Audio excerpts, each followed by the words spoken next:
కృష్ణుడే వచ్చి రాయబారని చెప్పిన అమ్మ అక్కడ కౌరవులు సమ్మతించలేదు, సంధి జరగడానికి అంగీకరించలేదు. అలా అంగీకరించలేదు కాబట్టి భారత యుద్ధం జరిగి తీరుతుంది. భారత యుద్ధం జరిగిన నాడు ఖచ్చితంగా కొన్ని లక్షల మంది వీరులు పడిపోతారు, ఈ వంశం క్షయమైపోతుంది. ఇది చూడవలసి రావడం మా ప్రారంధం అని బాధపడ్డాడు కదా. విదురుడంతటి వాడు వంశక్షయం అవుతుందని బాధపడుతుంటే తన వైపు నుంచి ఆపడానికి ఏమైనా అవకాశం ఉంటుందా అని ఆలోచించింది. ఆవిడికి వచ్చిన ఆలోచన ఏమిటంటే, కౌరవుల వైపు కర్ణుడు లేకపోతే యుద్ధానికి వెళ్ళరు, ఇప్పుడు కూడా తాను దాచిపెట్టడం అనవసరం. కర్ణుడొక్కడు కాని మళ్ళీ సత్యం తెలుసుకుని పాండవ పక్షానికి వస్తే యుద్ధం జరగదు, అందరూ క్షేమంగా ఉంటారు అని భావించి వెళ్ళింది తప్ప కేవలము తన 6 పిల్లలు మాత్రమే బాగుండాలని ఆమె వెళ్ళినట్టుగా భారతంలో కనపడలేదు నేపథ్యంలో. ఎందుకంటే విదురుడు మాట్లాడాక వెళ్ళింది ఆవిడ. అందుకే ఆవిడ మాట్లాడినప్పుడు నువ్వు పాండవ పక్షాన్ని చేరిపోయి పట్టాభిషేకాన్ని పొందు అని చెప్పి వదిలేసింది. దాని ఉద్దేశ్యం యుద్ధం జరగకుండా ఉండడం ఆవిడ కోరుకుంది. అంతేకాని ఆవిడ ఎక్కడా కూడా నా 6 బిడ్డలు నాకు బతకాలి, నా కడుపున పుట్టిన 6 ఏ ఒక్కడు మరణించడం కూడా నేను అంగీకరించలేను అన్న బేలతనం డొల్లతనం ఆవిడంటే.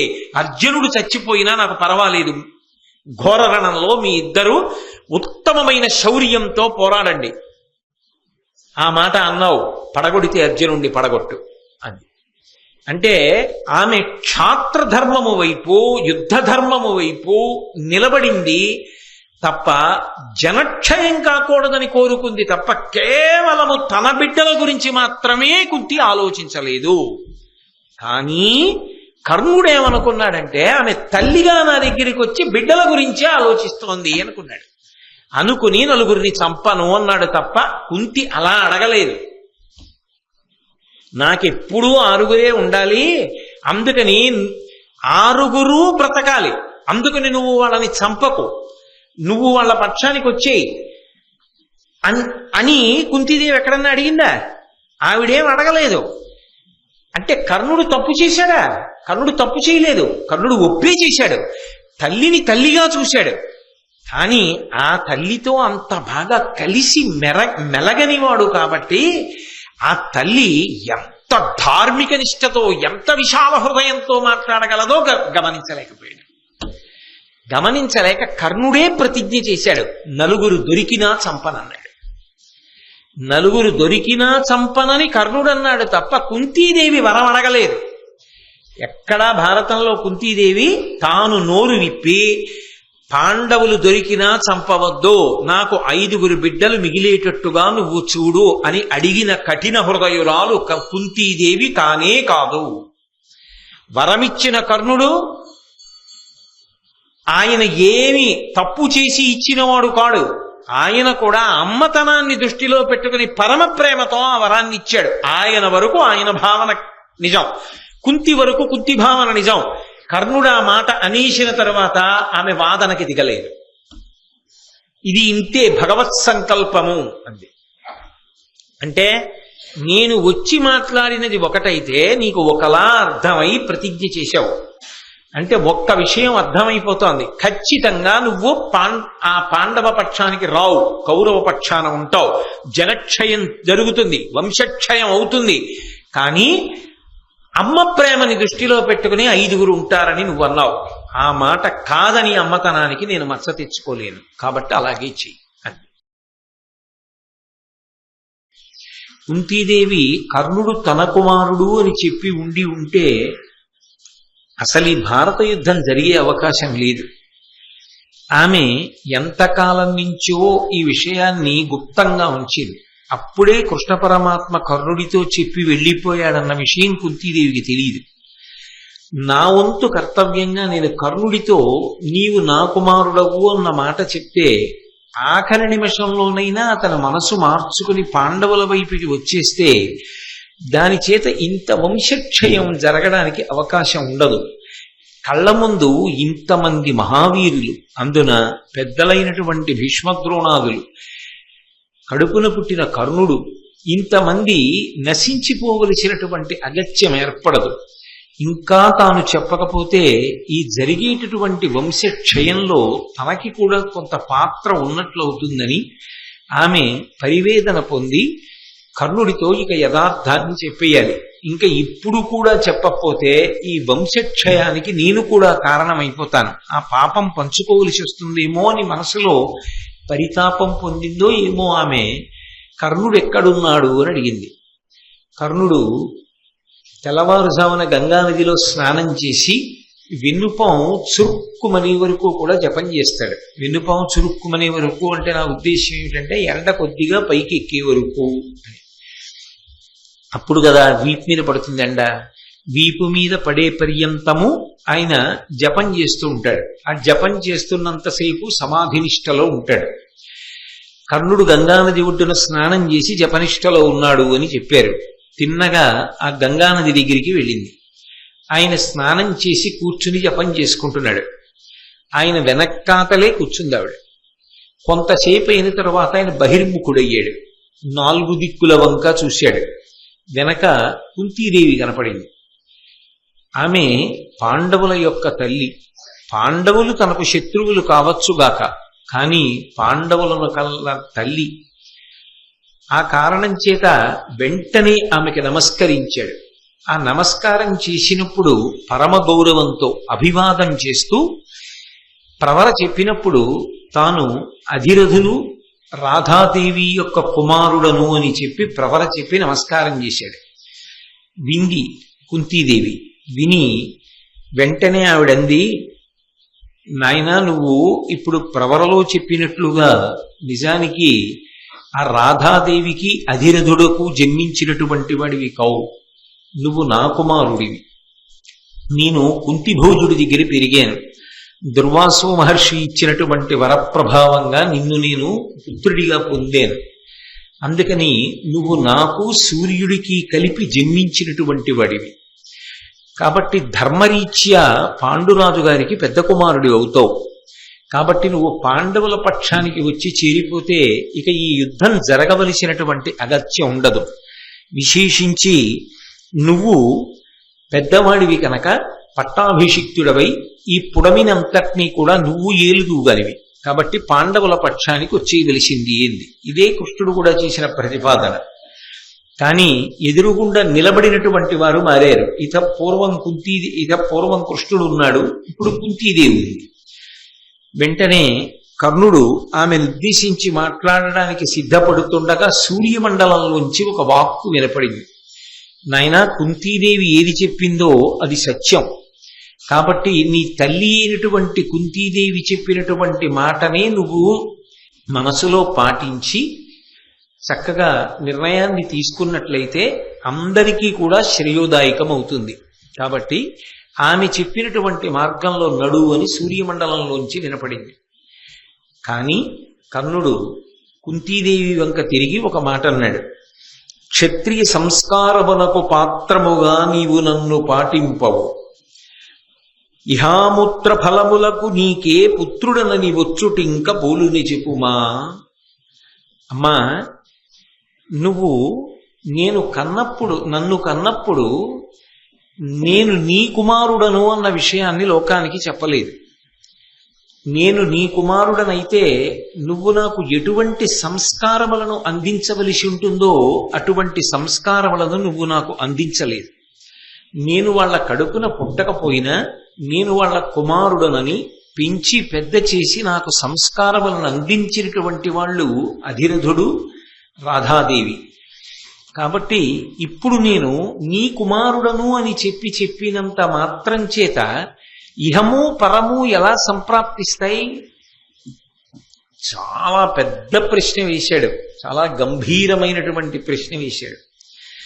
ఇహము, ఇక్కడ సుఖం ఎలా కలుగుతుంది? ఇప్పుడు నువ్వు ఇది చెప్పావు, నేను చెప్పి పాండవుల వైపుకి వచ్చా. ఇన్నాళ్ళు కుంతీదేవి ఎందుకు చెప్పలేదు ఈ విషయాన్ని? ఎందుకు దాచిపెట్టింది అన్న ప్రశ్న వస్తుందా రాదా? ఈ విషయం ఇంతకు ముందు కుంతీదేవి చెప్పి ఉంటే జరిగిపోయినటువంటి అనర్థములు చాలా జరగకుండా ఉండేవి కదా అన్న ప్రశ్న వస్తుంది. పైగా ఇక్కడ పాండవులు చేసిన ప్రతిజ్ఞలు కొన్ని ఉన్నాయి.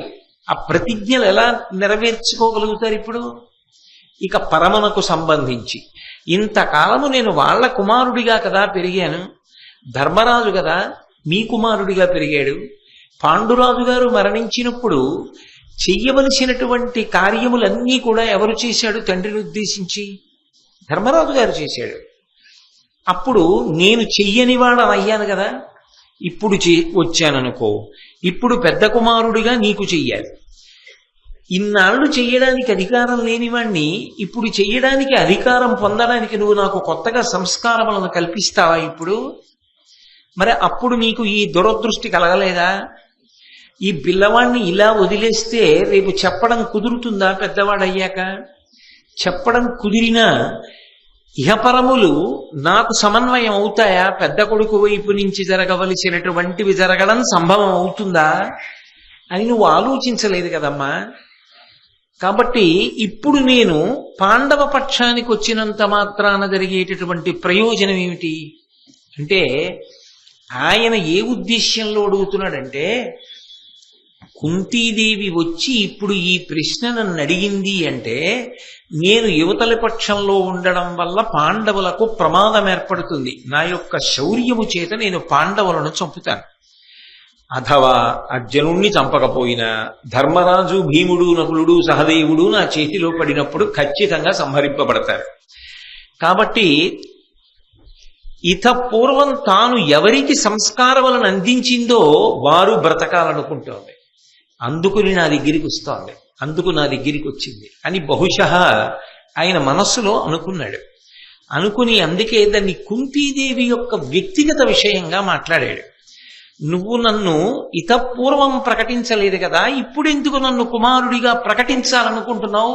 చెప్పి వదిలిపెట్టట్లేదుగా, పాండవ పక్షాన చేరమంటున్నావుగా, రాజ్యాభిషేకం పొందమంటున్నావుగా, రాజ్య పరిపాలన చేయమంటున్నావుగా, అంటే అది అప్పుడు బహిరంగ రహస్యమేగా, అందరికీ తెలుస్తుందిగా. అది నువ్వు ఇంతకు ముందు అలా జరగడాన్ని అంగీకరించలేదుగా, ఇప్పుడు జరగాలని ఎందుకు కోరుతున్నావు? అప్పుడు చెయ్యడానికి ఏ వడ్డొచ్చాయి, ఇప్పుడు చెయ్యడానికి ఏ అడ్లు తొలగిపోయాయి అంటే, ఆయన వరకు ఆయన ఆలోచన ఏమిటి అంటే, యుద్ధంలో ఇది నాకు పాండవులకు సంబంధించిన ప్రశ్నగా ఆరుగురిని కన్న తల్లిగా ఆమె ఏం ఆలోచిస్తోంది అంటే, ఒక్కరిని పోగొట్టుకోవడం కూడా తల్లికి ఇష్టం ఉండదు. అది లోకంలో తల్లి ప్రేమలో ఉండేటటువంటి పరమాద్భుతమైన విశేషం. నా దగ్గర 100 రూపాయలు ఉన్నాయనుకోండి, ఓ 10 రూపాయలు పోయి అనుకోండి, పోతే పోయేలే 10 రూపాయలు, ఏదో 90 రూపాయలు వీలై అనుకుంటాను. ఏదో 500 కాగితాలు ఓ 50 కాగితం ఉందనుకోండి, ఓ 50 కాగితం పోయిందనుకోండి, పోన్లే అదృష్టం 100 కాగితం పోలేదనుకుంటారు. కానీ తల్లికి ఎంతమంది పిల్లలున్నా ఇంకొకలా తల్లి ఆలోచించదు కదా, ఇంకొక అమంగళకరమైన ఆలోచన అసలు తల్లి మనసులో రాదు కదా. ఎంతమంది బిడ్డలు పుట్టనివ్వండి, 16 మంది పుట్టనివ్వండి, 30 మంది పుట్టనివ్వండి, అందరూ క్షేమంగా ఉండాలి, అందరూ వృద్ధిలోకి రావాలనే తల్లి కోరుకుంటుంది. అందుకని కర్ణుడి ఆలోచన యందు దోషం కూడా లేదు. తల్లిని చాలా సహృదయంతో ఆ మాతృ ప్రేమని అర్థం చేసుకునే మాట్లాడుతున్నాడు అని అనవలసి ఉంటుంది. ఆరుగురు క్షేమంగా ఉండాలని ఆవిడ కోరుకుంటోంది.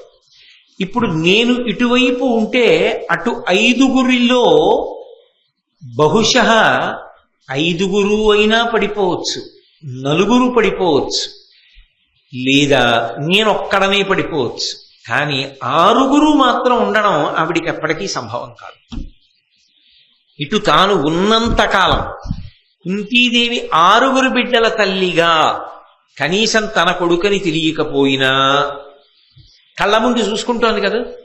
ఆవిడికి సంబంధించినంత వరకు కొడుకు ఎదురుగుండా ఉన్నాడు, చూస్తోంది. నిజంగా కూడా గూఢచారుల ద్వారా ఆవిడ తెలుసుకుంది ఏం చేస్తున్నాడు, ఎలా వృద్ధిలోకి వచ్చాడు, ఏమి నేర్చుకున్నాడు, పరశురాముడి దగ్గరికి ఎందుకు వెళ్ళాడు, ద్రోణుడి దగ్గర ఏం నేర్చుకున్నాడు, అన్నీ తెలుసుకుంది ఆవిడ. కళ్ళ ముందు పిల్లలు ఉన్నారు, ఓ సంతోషాన్ని పొందేసింది. ఏ కారణానికి చెప్పలేదు, లోకాపవాదానికి భయపడి. కానీ ఇప్పుడే పరిస్థితి వచ్చింది. కర్ణుడు అలాగే ఉండిపోతే, పాండవులు ఇలాగే ఉండిపోతే, యుద్ధం అయిపోయిన తర్వాత తాను ఎంతమంది సజీవులైన పిల్లలకు తల్లి అన్న విషయం కుంతీదేవి కూడా చెప్పలేదు, పాండవులు చెప్పలేరు, కర్ణుడు చెప్పలేడు.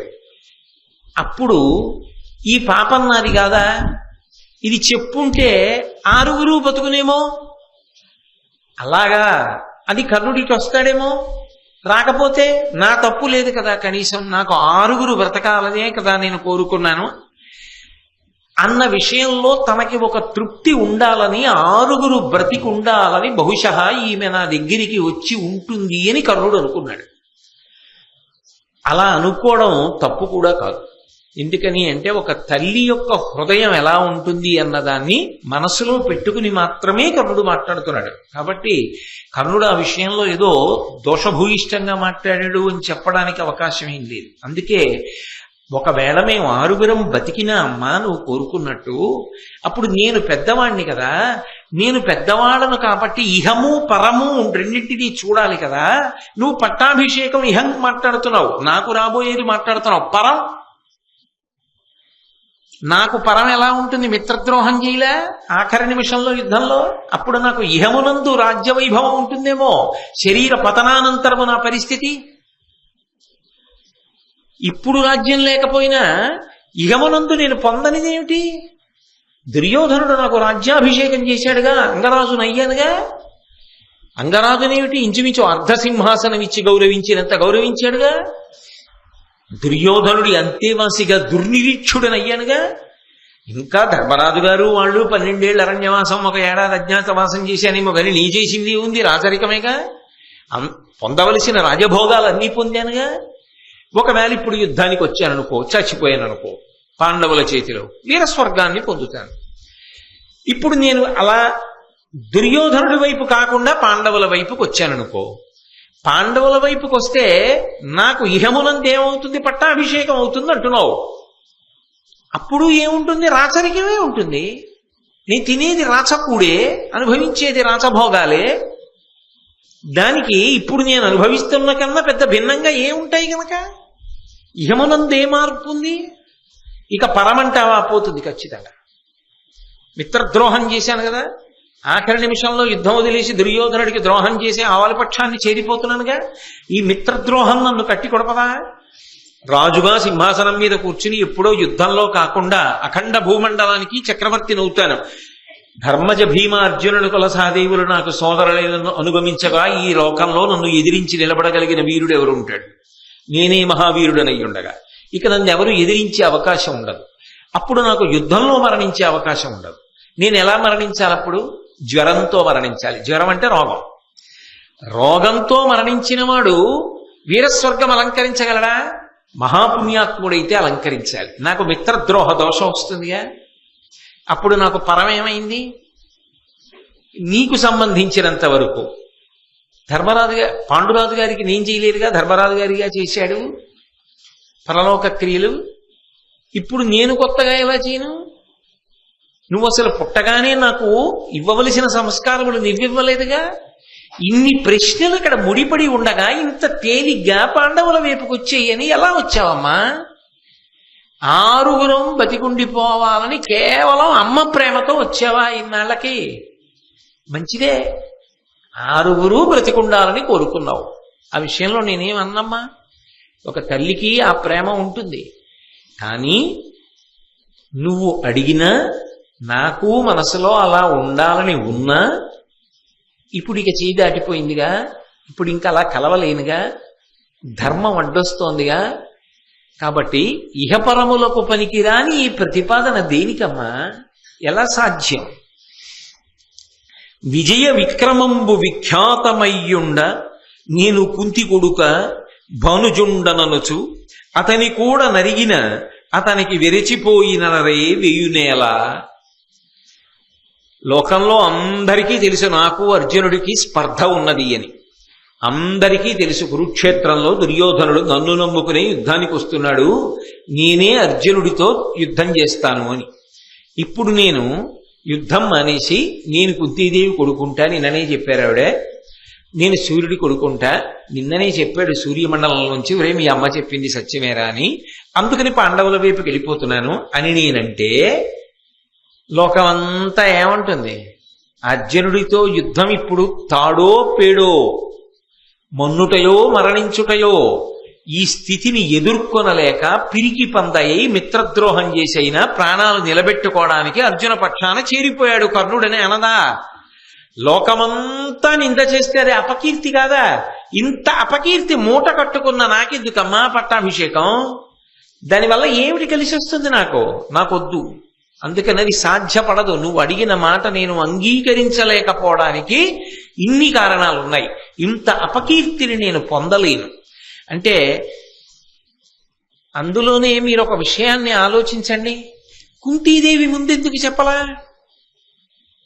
కన్యాగర్భం అపకీర్తి వస్తుందనేనా? అపకీర్తిని భరించడానికి నీకున్న భయం నీకే కొడుకు నేను నాకుండదా? తల్లిపోలికి ఉండదా ఆ విషయంలో? సూర్యుడినాళ్ళు ఎందుకు చెప్పలా? ఆయన అందుకేగా చెప్పలా. నీకే అపకీర్తి వస్తుందో అని చెప్పలేదో, తనకు అపకీర్తి వస్తుందని చెప్పలేదో, మొత్తం మీద చెప్పలేదుగా. అపకీర్తికి భయపడడం నా తల్లిదండ్రుల లక్షణం అమ్మా. నీ కొడుకుని నాకు అదే ఉంటుందిగా అమ్మా. మీరు ఒకప్పుడు చెప్పలేదు, నాకిప్పుడు చెప్పినా అక్కర్లేదు. కాబట్టి ఎలా పొసగుతుంది?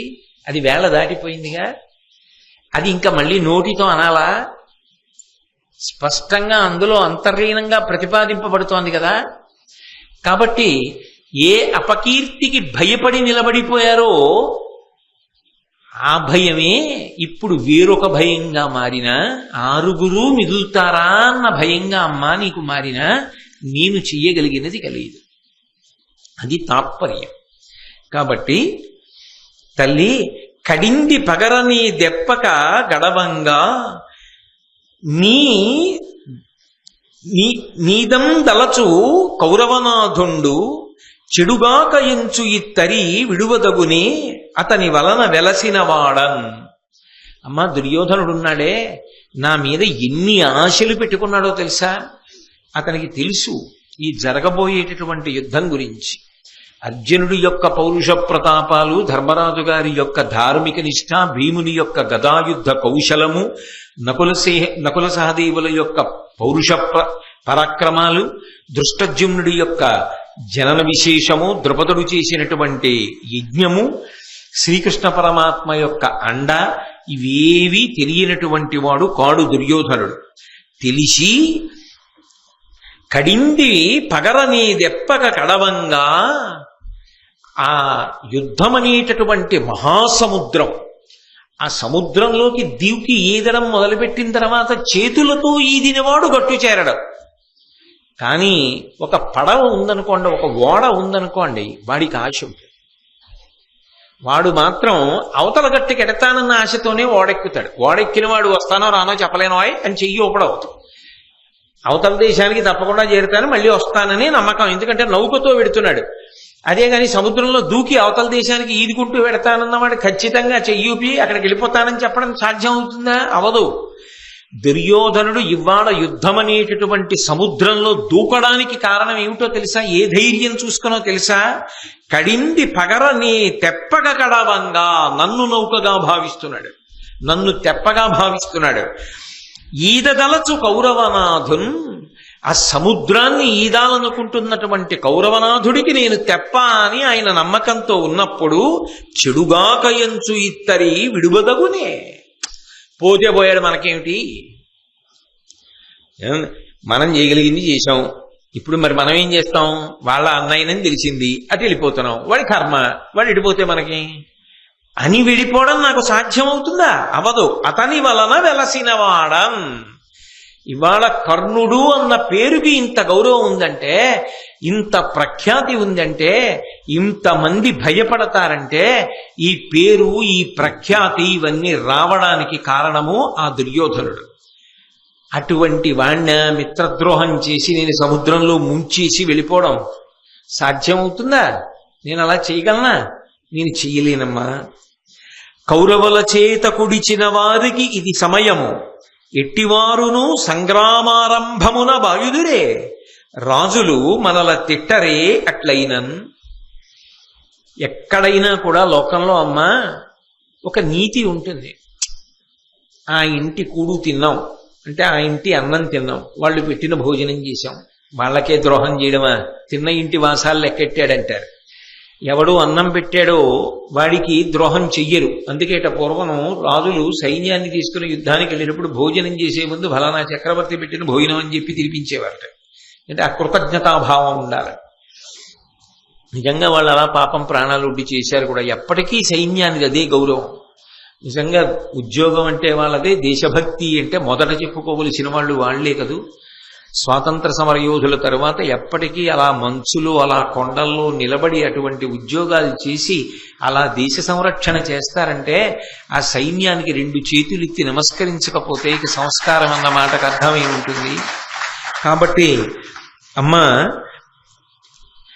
కౌరవుల దగ్గర అన్నం తిన్నవాడెవరున్నాడో వాళ్ళందరికీ కూడా ఇదే సమయం. వాళ్ళ వైపున నిలబడి కృతజ్ఞతావిష్కారం చెయ్యాలి. వాళ్ళకి ఖచ్చితంగా ఉపకారం చెయ్యాలి. ఇక పరమనమ్మకాన్ని కౌరవులు పెట్టుకున్న వాళ్ళు, వాళ్ళ వల్ల వృద్ధిలోకి వచ్చిన వాళ్ళు, వాళ్ళ వల్ల పేరు ప్రఖ్యాతులు పొందిన వాళ్ళు, అది ఈ జాతి సంస్కృతి మాట్లాడుతున్నాడు కర్ణుడు. ఎదురుగుండా ఎన్ని పదవులు వరించనివ్వండి, ఆ పక్షం నుంచి ఈ పక్షానికి నువ్వు వచ్చేస్తే నీకు ఇంత పెద్దపీట వేస్తామన్నా, ఒకప్పుడు ఎదురుగుండా కనపడిన పదవిని చూసుకున్న జాతి ఈ జాతి కాదు. ఏది చూసుకున్నారంటే, ఏ జెండా కింద ఇన్నాళ్ళున్నాం, ఎవరితో కలిసి తిరిగాం, ఎవరి మాటలు మన మాటలుగా చెప్పాం, మన మాటలు ఎవరి మాటలుగా స్వీకరించారు, సావు రేవు అటువైపే అని ఉండిపోయిన సంస్కృతి కలిగిన జాతి తప్ప, యుద్ధం దాకా వచ్చిన తర్వాత గెలుపుకి అవకాశాలు అటెక్కువ ఉన్నాయని చటుక్కున ఇటొదలడం చేతకాని జాతి. ఆ సంస్కృతి ఎప్పటికీ అలా నిలబడాలని కోరుకుందాం. కాబట్టి రాజులు మనల తిట్టరే ఎట్లయినన్, ఒకవేళ వదిలేశాననుకో అమ్మా, వదిలి అవతల వైపుకి వచ్చాననుకో, అప్పుడు నన్ను ఒక్కడనే తిట్టరమ్మా. ఆ కౌంతేయుడు, ఆ కుంతిసుతుడు ఆఖరణ కుంతి చెప్పిందిట, ఈయనటి వెళ్ళిపోయట అంటారమ్మా. అన్నప్పుడు నన్నే తిట్టరు, నాతో పాటుగా రాజులు మనల తిట్టరే అట్లయినా. ఆ కుంతికి బుద్ధి లేదా? ఆఖరి నిమిషంలో కొడుకుని యువతల పక్షం నుంచి అవతల పక్షానికి తీసుకెళ్లిపోయింది. కొడుకునని చెప్పి తగుదునమ్మా అని ముందు చెప్పడానికి అడ్డొచ్చిందా? ఇప్పుడు తన 6 కొడుకుల్ని కాపాడుకోవడానికి చెప్పి తీసుకుపోయిందా అని నిన్ను అనరమ్మా. నా వలన నన్ను కన్న తల్లి నిందపడితే నేను బ్రతికుండి ప్రయోజనం ఏమిటమ్మా? నేను నీ కొడుకునని ఎవ్వరికీ తెలియకుండా చచ్చిపోయినా, నా కొడుకు ఏమీ ఆశించకుండా, నా అపకీర్తి లోకానికి తెలియకుండా ఏ అపకీర్తిగా భయపడ్డానో దానికి అమ్మా నువ్వు అలాగే ఉండిపో, ఇక ఎవరికి చెప్పక్కర్లా. నేను పోతే పోయాలని పోయినా నాకు బెంగలేదమ్మా. తప్ప తల్లికి నింద తెచ్చే కొడుకుగా మాత్రం బ్రతకడం నాకు ఇష్టం లేదు. నేను మాట పడతాను, నువ్వు మాట పడతావు. ఏ గౌరవం తెచ్చినట్టమ్మా? నీకు కొడుకుగా నేనే గౌరవం తెచ్చినట్టు? కాబట్టి ఎందుకమ్మా దానివల్ల ఉపయోగం ఏమిటి అంటే, ఒక్కటి మీరు బాగా గమనించాలి. ఆయన రాధాదేవి పట్ల ఎంత ప్రేమ భావన ఆవిష్కరించాడో, ఎంత గౌరవాన్ని ఆవిష్కరించాడో, కుంతీదేవి పట్ల కూడా నిజానికి అంత భక్తిని, అంత కృతజ్ఞతను ఆవిష్కరిస్తున్నాడు. నిజంగా కర్ణుడే తలుచుకుంటే ఇలా మాట్లాడాలనేం లేదు, ఎంత పరుషంగానైనా మాట్లాడచ్చు. భారత కథనంతటిని వెనక్కి తిప్పి తీసుకొచ్చి తను పడిన మానసిక క్లేశం, తాను పోగొట్టుకున్నది, తనకి ఎన్నిసార్లు కుంతి ఈ మాట చెప్పనందుకు జీవితంలో ఈ విషయం అడ్డుపడి తను ఎదగలేకపోవడం సరిగదా శాపాలు పొందాడు. చివరికి అవి తనని ఎన్నిసార్లు కాట్లు వేశాయో చెప్పి, దీనికి నువ్వు కాదా బాధ్యురాలిదని అడగచ్చు. అడుగుతాడు, ఏమవుతుంది? గుండెలు బాదుకు నేడుస్తుంది, నిజమేరా నాన్న, నా వల్లే ఇవన్నీ అంటుంది. బతుకుతాడా? యుద్ధానికి వెళ్ళి చెప్పాడుగా కృష్ణుడితో, బతుకుతాడా? పోని అలాగని యుద్ధం మానట్టు వెళ్ళగలడా? మరి అని ప్రయోజనం ఏమిటి? ఎందుకు ఇంకా ఉండడు అన్న విషయం ఆయనకే తెలిసిపోతోంది స్పష్టంగా. ఇప్పుడు ఈ ఆఖరి నిమిషంలో ఇంకా పెద్ద పూర్వాపర విచారణ చేసి, అమ్మా నువ్వు తప్పు చేశావు, నీ వల్ల ఇన్ని బాధలు పడ్డాను, ఇవి చెప్తే నేను పడిపోయాక ఆవిడికి ఇవి జ్ఞాపకానికి వస్తూనే ఉంటాయి. ఆవిడ ఇవి తలుచుకు ఏడుస్తుంది. కాబట్టి నా కష్టాలు ఆవిడికి చెప్పడం ఎందుకు? వద్దులే వదిలేశాడు. అందుకే ఆ కోణంలో అసలు మాట్లాడాల. కర్ణుడి యొక్క మాతృభక్తికి 2 చేతులెత్తి నమస్కారం చెయ్యొద్దు. ఆయన ఎందుకు కొన్ని దోషములు ఉండవచ్చు, కానీ ఆయనలో ఉన్నటువంటి అద్భుతమైన సుగుణములు కొన్ని ఉన్నాయి. అందుకే ఆయన వేరొక కోణంలో అసలు మాట్లాడలేదు. మాట్లాడుతూ మనని తిడతారు కదమ్మా లోకం, కాబట్టి వద్దు తల్లి, నీ పలుకెంత బోలినను నిర్ణయమిట్టిద కాని ఒండు లేదు. ఈ పని మీద భారమున నీవిట వచ్చితిగాన పాండవుల్ సేపడిరేని చంప అరసేయక చెప్పెద సవ్యసాచిపై కోపము పెద్ద వాడు సమకూరిన బిట్టర చంపుతుంజుమి. పెద్ద కొడుకని చెప్పిందిగా, తమ్ముడుగా వాడు. ఇప్పుడు కుంతీదేవితో అంటున్నాడు, నీ పలుకెంత బోలినను. అమ్మా నువ్వు ఎన్ని చెప్పు, ఇంక ఈ ప్రసంగం ఇంతకన్నా అనవసరం. పైగా ఇది ఏమైనా ఎంత ఏకాంత సమావేశమైనా, ఎంత ఒక్క కుంతీదేవితోనే మాట్లాడుతున్నా, అది ఇక ఎవరూ రారు అన్న ప్రదేశం కాదు. ఏదో తెల్లవారుజామునంటే అక్కడ కర్ణుడు జపం చేసుకుంటాడా స్నానఘాట్లోని, బహుశా అక్కడికి ఎవరు రారేమో. కానీ పొద్దెక్కిపోయిన తర్వాత కర్ణుడు కూడా లేచి వెళ్ళిపోతాడని అందరికీ తెలుసు. కాబట్టి జనం మసిలే సమయం. ఇప్పుడు నువ్వు నాతో ఇది ఎక్కువ మాట్లాడడం, నీతో నేను ఎక్కువ మాట్లాడడం కూడా మంచిది కాదు. అందుకని నువ్వు ఎన్ని చెప్పు, ఇంతే కదా చెప్తావు. నా నిర్ణయం మాత్రం ఒకటేనమ్మా, దీనికి కొనసాగింపుగా నువ్వు ఎన్ని మాట్లాడినా అమ్మా నిర్ణయం ఇట్టద కాని ఉండులేదు. నేను కౌరవుల వైపే ఉండి యుద్ధం చేస్తానన్నది వినా నా నిర్ణయమునందు మార్పు రాదు. కానీ కన్న తల్లివి నువ్వు వచ్చావు, ఏ భావనతో వచ్చి ఉంటావు అంటే, తల్లి కళ్ళజోడు పెట్టుకు చూస్తున్నాడు పరకాయ ప్రవేశం చేసి. 6 బిడ్డలు కదా, 6 బ్రతకాలని కదా అమ్మా నీ కోరిక. ఒక్క మాట చెప్తాను, ఈ పని మీద భారమున నీవిట వచ్చితిగాన కొడుకుల మీద ప్రేమతో 6 బ్రతికుండాలన్న కోరికతో నువ్వు బహుశా వచ్చి ఉంటావు. కాబట్టి పాండవుల్ సేపడిరేని చంప, పాండవులు కనపడినా చంపనమ్మ. అరసేయక చెప్పెదా, అబద్ధం ఆడకుండా చెప్తున్నానమ్మా. సవ్యసాచిపై కోపము పెద్ద, అర్జునుడి మీద మాత్రం నాకు మొట్టమొదటి నుంచి కోపం ఉంది. ఎందుకని మీకు అనేక పర్యాయాలు చెప్పా. అర్జునుడేనా అంత కీర్తికి పాత్రుడు, నేను కూడా అన్న భావన కర్ణుడికి ఉంది. అదే తీవ్రమైన మాత్సర్యంగా రూపాంతరం చెందింది తర్వాత. కాబట్టి అర్జునుడి మీద నాకు కోపం ఎక్కువ, దాపరికం లేకుండా చెప్పేస్తున్నా. అర్జునుడు కనబడ్డాడనుకో ఖచ్చితంగా చంపేస్తాను, అతన్ని మాత్రం విడిచిపెట్టను. 4 మాత్రం ఎప్పటికీ నాకు ఎదురు పడినా, యుద్ధంలో దొరికినా, నేను చంపగలిగిన చంపన. ధర్మరాజుని, భీముణ్ణి, నకులుణ్ణి, సహదేవుణ్ణి వదిలిపెట్టేస్తాను. అర్జునుణ్ణి చెప్పలేను. దానివల్ల ఏమవుతుందో తెలుసా అమ్మా, నీకు ఇది నిజంగానండి ఒక రకంగా ఆలోచిస్తే ఇంతకన్నా శల్యం, ఇంతకన్నా ముళ్ళు కుంతీదేవికి ఇంకొకటి ఉండదు. సాధారణంగా మనం 10 మాటలు నోటితో ఏమంటూ ఉంటామో అది మనకే సత్యంలా అనిపించేస్తుంది కొన్నాళ్ళకి. ఒకే అబద్ధాన్ని 100 మాటలు చెప్పాను అనుకోండి, నేను 100 మందితోటి 101వ మాట నా ప్రమేయం లేకుండా అది నిజంగా జరిగినట్టే చెప్పేస్తాను. ఇంకా ఎందుకంటే అబద్ధం 100 మాటలు చెప్పి ఇంకా అది అలవాటైపోతుంది. కుంతీదేవికి ఎప్పటి నుంచో ఏం అలవాటు, ఎంతమంది పిల్లలు మీకు అంటే 5 అంటుంది.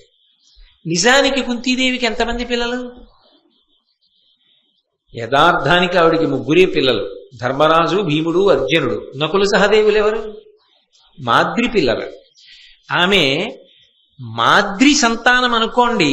నకులు సహదేవులు మాద్రి పిల్లలు, నా పిల్లలు ధర్మరాజు, భీముడు, అర్జునుడు అన్న భావన ఆవిడ పొంది ఉన్నదనుకోండి.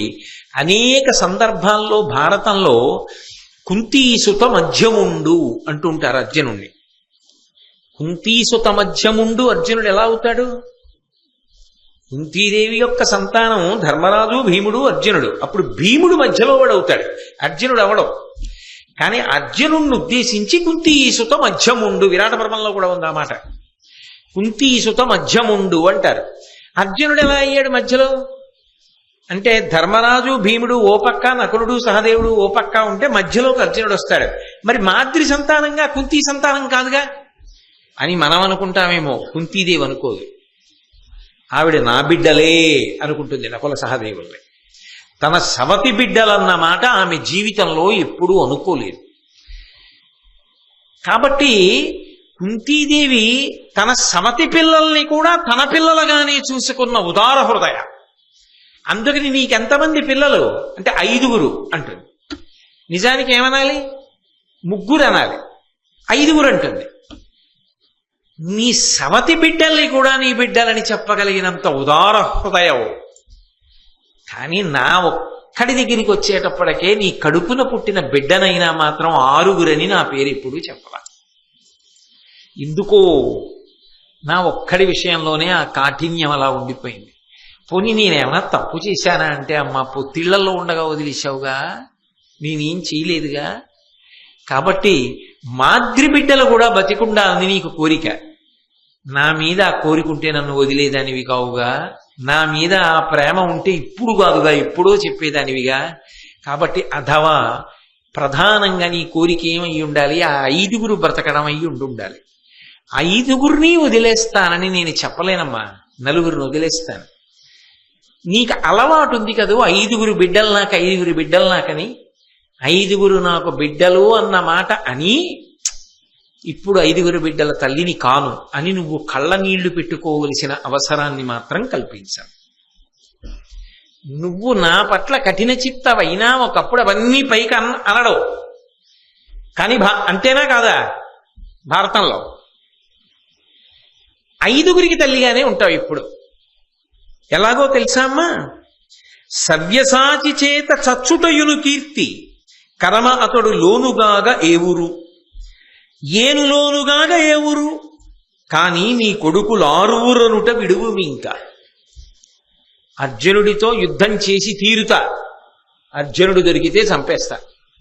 అర్జునుడిని చంపేసిన ఇప్పుడు నాకొక్కడికే కదూ చెప్పావు నా బిడ్డడవని. నేను వచ్చి అటు చేరనులే, చేరి పాండవుల పక్షాన యుద్ధం చేయను, ఇటే యుద్ధం చేస్తా. అప్పుడు అర్జునుడు చచ్చిపోయాడు అనుకో, నాకు 5 కొడుకులు అని నువ్వు అనుకున్న అబద్ధంలోనైనా నేను నిజమవుతా. అప్పుడు నీకు 5 పిల్లలేగా, నేనున్నానుగా అమ్మా. ఒకవేళ నేను చచ్చిపోయాను అనుకో, అప్పుడు నువ్వు అనుకున్న 5 పిల్లల తల్లివి. ఎప్పటికీ నువ్వు 5 పిల్లల తల్లిగా ఉండడాన్ని మాత్రం నేను మార్చాను. అమ్మా నువ్వు అలాగే ఉండాలి, నీ కోరిక అలాగే ఉండుగాక, నువ్వు 5 పిల్లల తల్లిగానే ఉండెదవుగాక. ఇది నిజంగా ఈ మాట కర్ణుడు కాబట్టి అనగలిగాడు. కర్ణుడు కాబట్టి అమ్మని అంతకన్నా ఇంకేమీ అనకుండా అంత సున్నితంగా మాట్లాడుతూ ఆమె మనసు బాధపడకుండా, ఏ 5 పిల్లల తల్లిని నేను అండం అలవాటైందో ఆ మాట నీ జీవితంలో ఎప్పుడూ నువ్వు మార్చుకోక్కర్లేదమ్మా. ఎప్పటికీ 5 పిల్లల తల్లివే. కర్ణుడితో కలిపి అర్జునుడు లేకుండా, లేదా అర్జునుడితో కలిపి కర్ణుడు లేకుండా మాత్రం నువ్వు 5 బిడ్డల తల్లిగానే ఉంటావు. దానికి మాత్రం లోటు రాదు. అంతకన్నా మాత్రం అమ్మా నేను చెయ్యగలిగింది లేదు, నన్ను అవతల పక్షానికి రమ్మని మాత్రం అడక్కు. అయితే ఇక్కడ ఒక్క విషయాన్ని మీరు జ్ఞాపకం పెట్టుకోవాల్సి ఉంటుంది. ఇందులో కర్ణుడు మాట్లాడుతున్నంతసేపు కూడా వచ్చి అడిగినది కుంతి, కన్న తల్లి. కాబట్టి తల్లికి అన్నిటికన్నా ప్రధానం ఏమిటి? తన బిడ్డల యొక్క ప్రయోజనం, తన బిడ్డల యొక్క క్షేమం.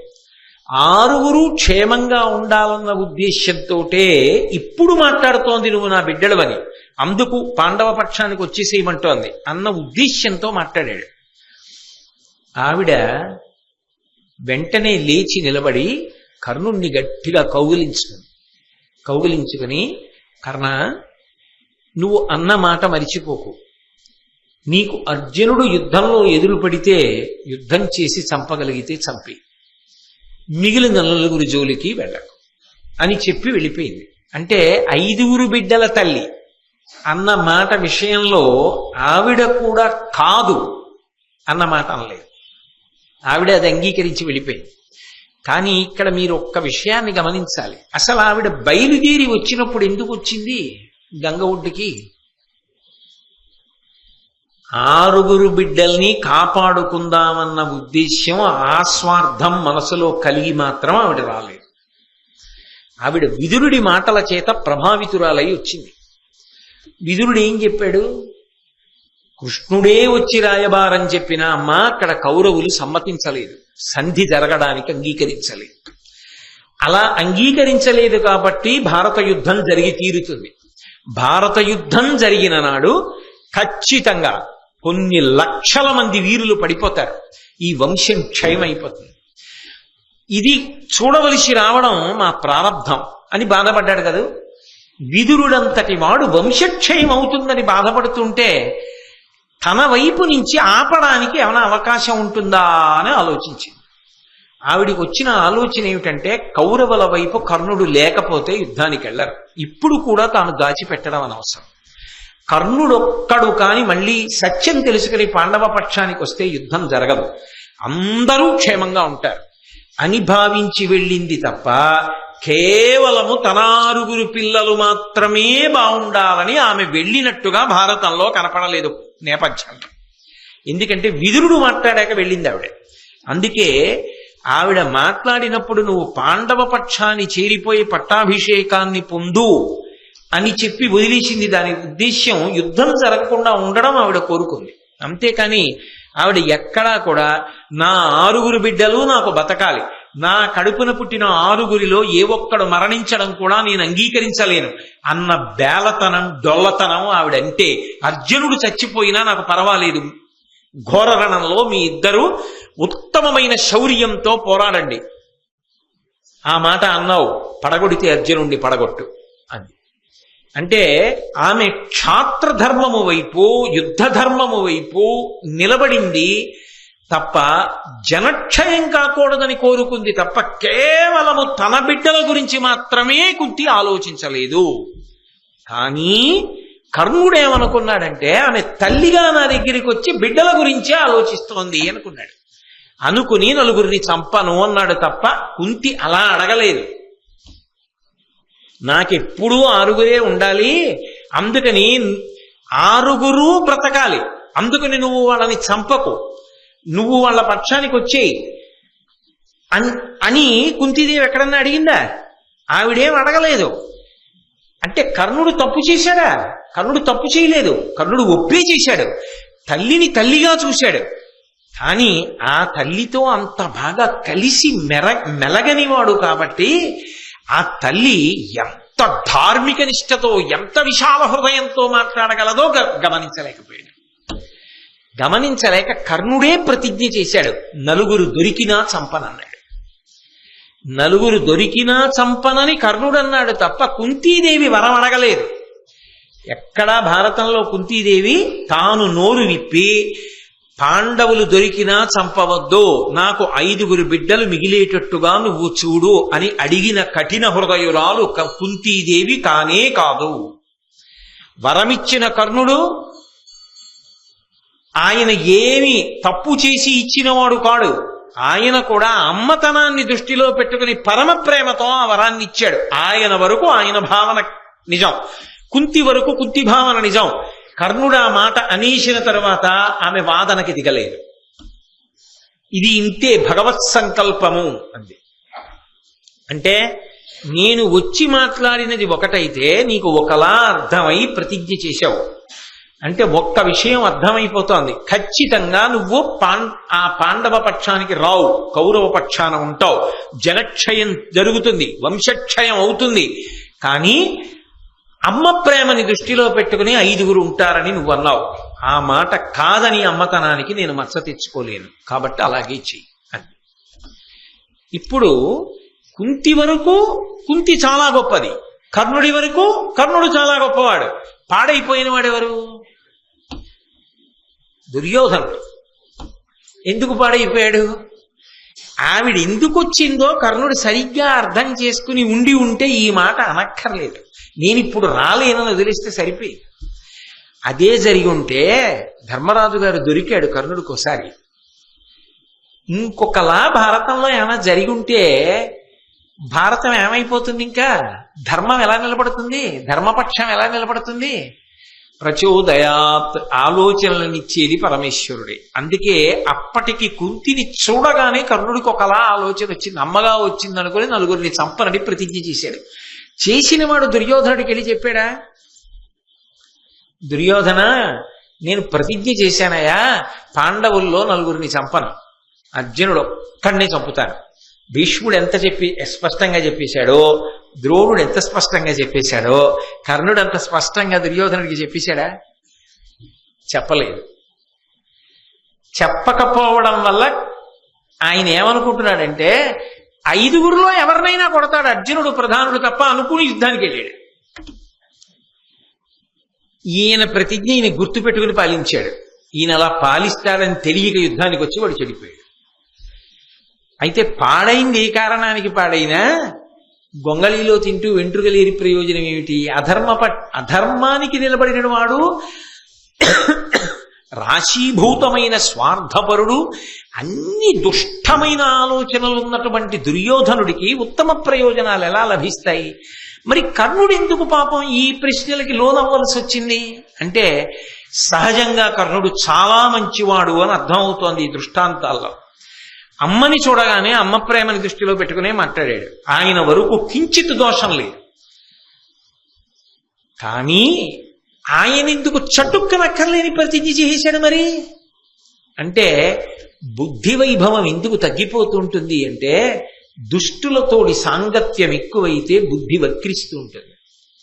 దుర్యోధనుడితోటి సాంగత్య దోషం ఏం చేసిందంటే ఒక విషయాన్ని ఇంకొక విషయంలో అర్థం చేసుకుని తొందరపడి మాటిచ్చాడు, అడగని వరం ఇచ్చాడు తప్ప కుంతి అడిగితే వచ్చిన వరం కాదు. కుంతి అలా అడగలేదు. అలా అడిగితే అది మాతృత్వానికి చిన్న మచ్చ అయిపోతుంది. ఆవిడ రాజనీతిజ్ఞతకి, ఆవిడ ధార్మిక నిష్టకి, ఆవిడ విశాల హృదయానికి అది ఒక కొరత అవుతుంది. ఆవిడ అడగలేదు, కర్ణుడే అన్నాడు. సరే అలాగే కానీ అది భగవత్ సంకల్పం అంతే ఆవిడ. ఎందుకని ఇక్కడికి వచ్చే ముందు ఆవిడ కృష్ణ రాయబారానికి వెడుతున్న కృష్ణుడితో మాట్లాడింది, రాయబారం చెప్పి వచ్చిన కృష్ణుడితో మాట్లాడింది, విదురుడితో మాట్లాడింది, తర్వాత గంగ ఒడ్డుకొచ్చింది. అందుకని ఆమెది మొత్తం యుద్ధం ధర్మానికి సంబంధించిన ఆలోచన. కర్ణుడికి సంబంధించినంత వరకు ఇప్పుడు నా దగ్గరికి వచ్చిందంటే అమ్మగా తన బిడ్డల కోసం వచ్చిందన్న ఆలోచన. ఎవరిది వాళ్ళది గొప్ప విషయమే, ఎవరిని తక్కువ చేయడానికి వీల్లేదు. కానీ ఈ విషయం దుర్యోధనుడికి చెప్పేస్తే వెళ్ళి ఇంకొకటి కూడా ఏం చెప్పాలి? ఎందుకు చేసావు ప్రతిజ్ఞ, నలుగురిని ఎందుకు చంపావు అని అడిగితే ఏం చెప్పాలి? నేను కుంతికి మాట ఇచ్చానని చెప్పాలి. కుంతికి ఎందుకు మాట ఇచ్చావు, కుంతి నీ దగ్గరికి ఎందుకు వచ్చిందంటే ఏం చెప్పాలి? అది చెప్పేసిన నాడు ఇంకా అమ్మా నీ రహస్యం ఇప్పుడు ఎందుకులే బయటపడ్డామని తాను ఇచ్చిన మాట ఏమైపోవాలి? అమ్మకి అపకీర్తి వస్తుందేమోనని దుర్యోధనుడికి చెప్పడం మానేశాడు. అంటే మళ్ళీ ఇంకో నలుగుడు కొత్తగా మొదలైంది మనసులో. అందుకే నేను చెప్పింది, భారతంలో కర్ణుడు ఎప్పుడు ఏకాంతంగా ఎవరిని కలిసినా ఇంకొంచెం బాధపడిపోవడానికి, ఇంకో వారం నిద్రపోవడానికి కావలసిన సరుకులు తెచ్చుకుంటాడు. ఒక్క కృష్ణుణ్ణి కలిసినప్పుడు మాత్రం తన గుండెల్లో బాధ తీర్చుకున్నాడు. కుంతిని కలిశాడు, ఇప్పుడు ఏమైంది? ఇంకా నలుగుడు. ఇది దుర్యోధనుడికి చెప్పలేను. అలాగని ఇప్పుడు కొన్ని కారణాల వల్ల అడక్కు అర్జునుడిని మాత్రమే చెబుతాను అని అనలేడు. అన్నప్పుడల్లా నేనున్నాను కదా పాండవుల గురించి నీకు బెంగ ఎందుకు అంటుంటాడు. అన్నప్పుడల్లా మనసులో అమ్మ బాబాయ్ అంటున్నాను కానీ అటు మాట ఇచ్చానని కలుక్కుమంటూ ఉంటుంది. ఇది నలుగుడా కాదా? ఎంత నలుగుడు ఆయనకి.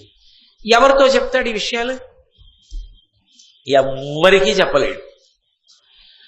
కానీ ఆయనకి ఆయనే అలా నలుగుడు పడిపోతూ ఉండాలి. ఇది కనిపెట్టే ద్రోణుడు ఓ మాట అన్నాడు ఆఖరణ, పరాకుగా ఉంటాడు అన్నాడు. దేని మీద ఉండవలసినటువంటి దృష్టి దాని మీద పెట్టాడు అన్నాడు. ఎలా పెడతాడు? ఇటు చూస్తే ఒకరికి మాట, అటు చూస్తే ఒకరికి మాట.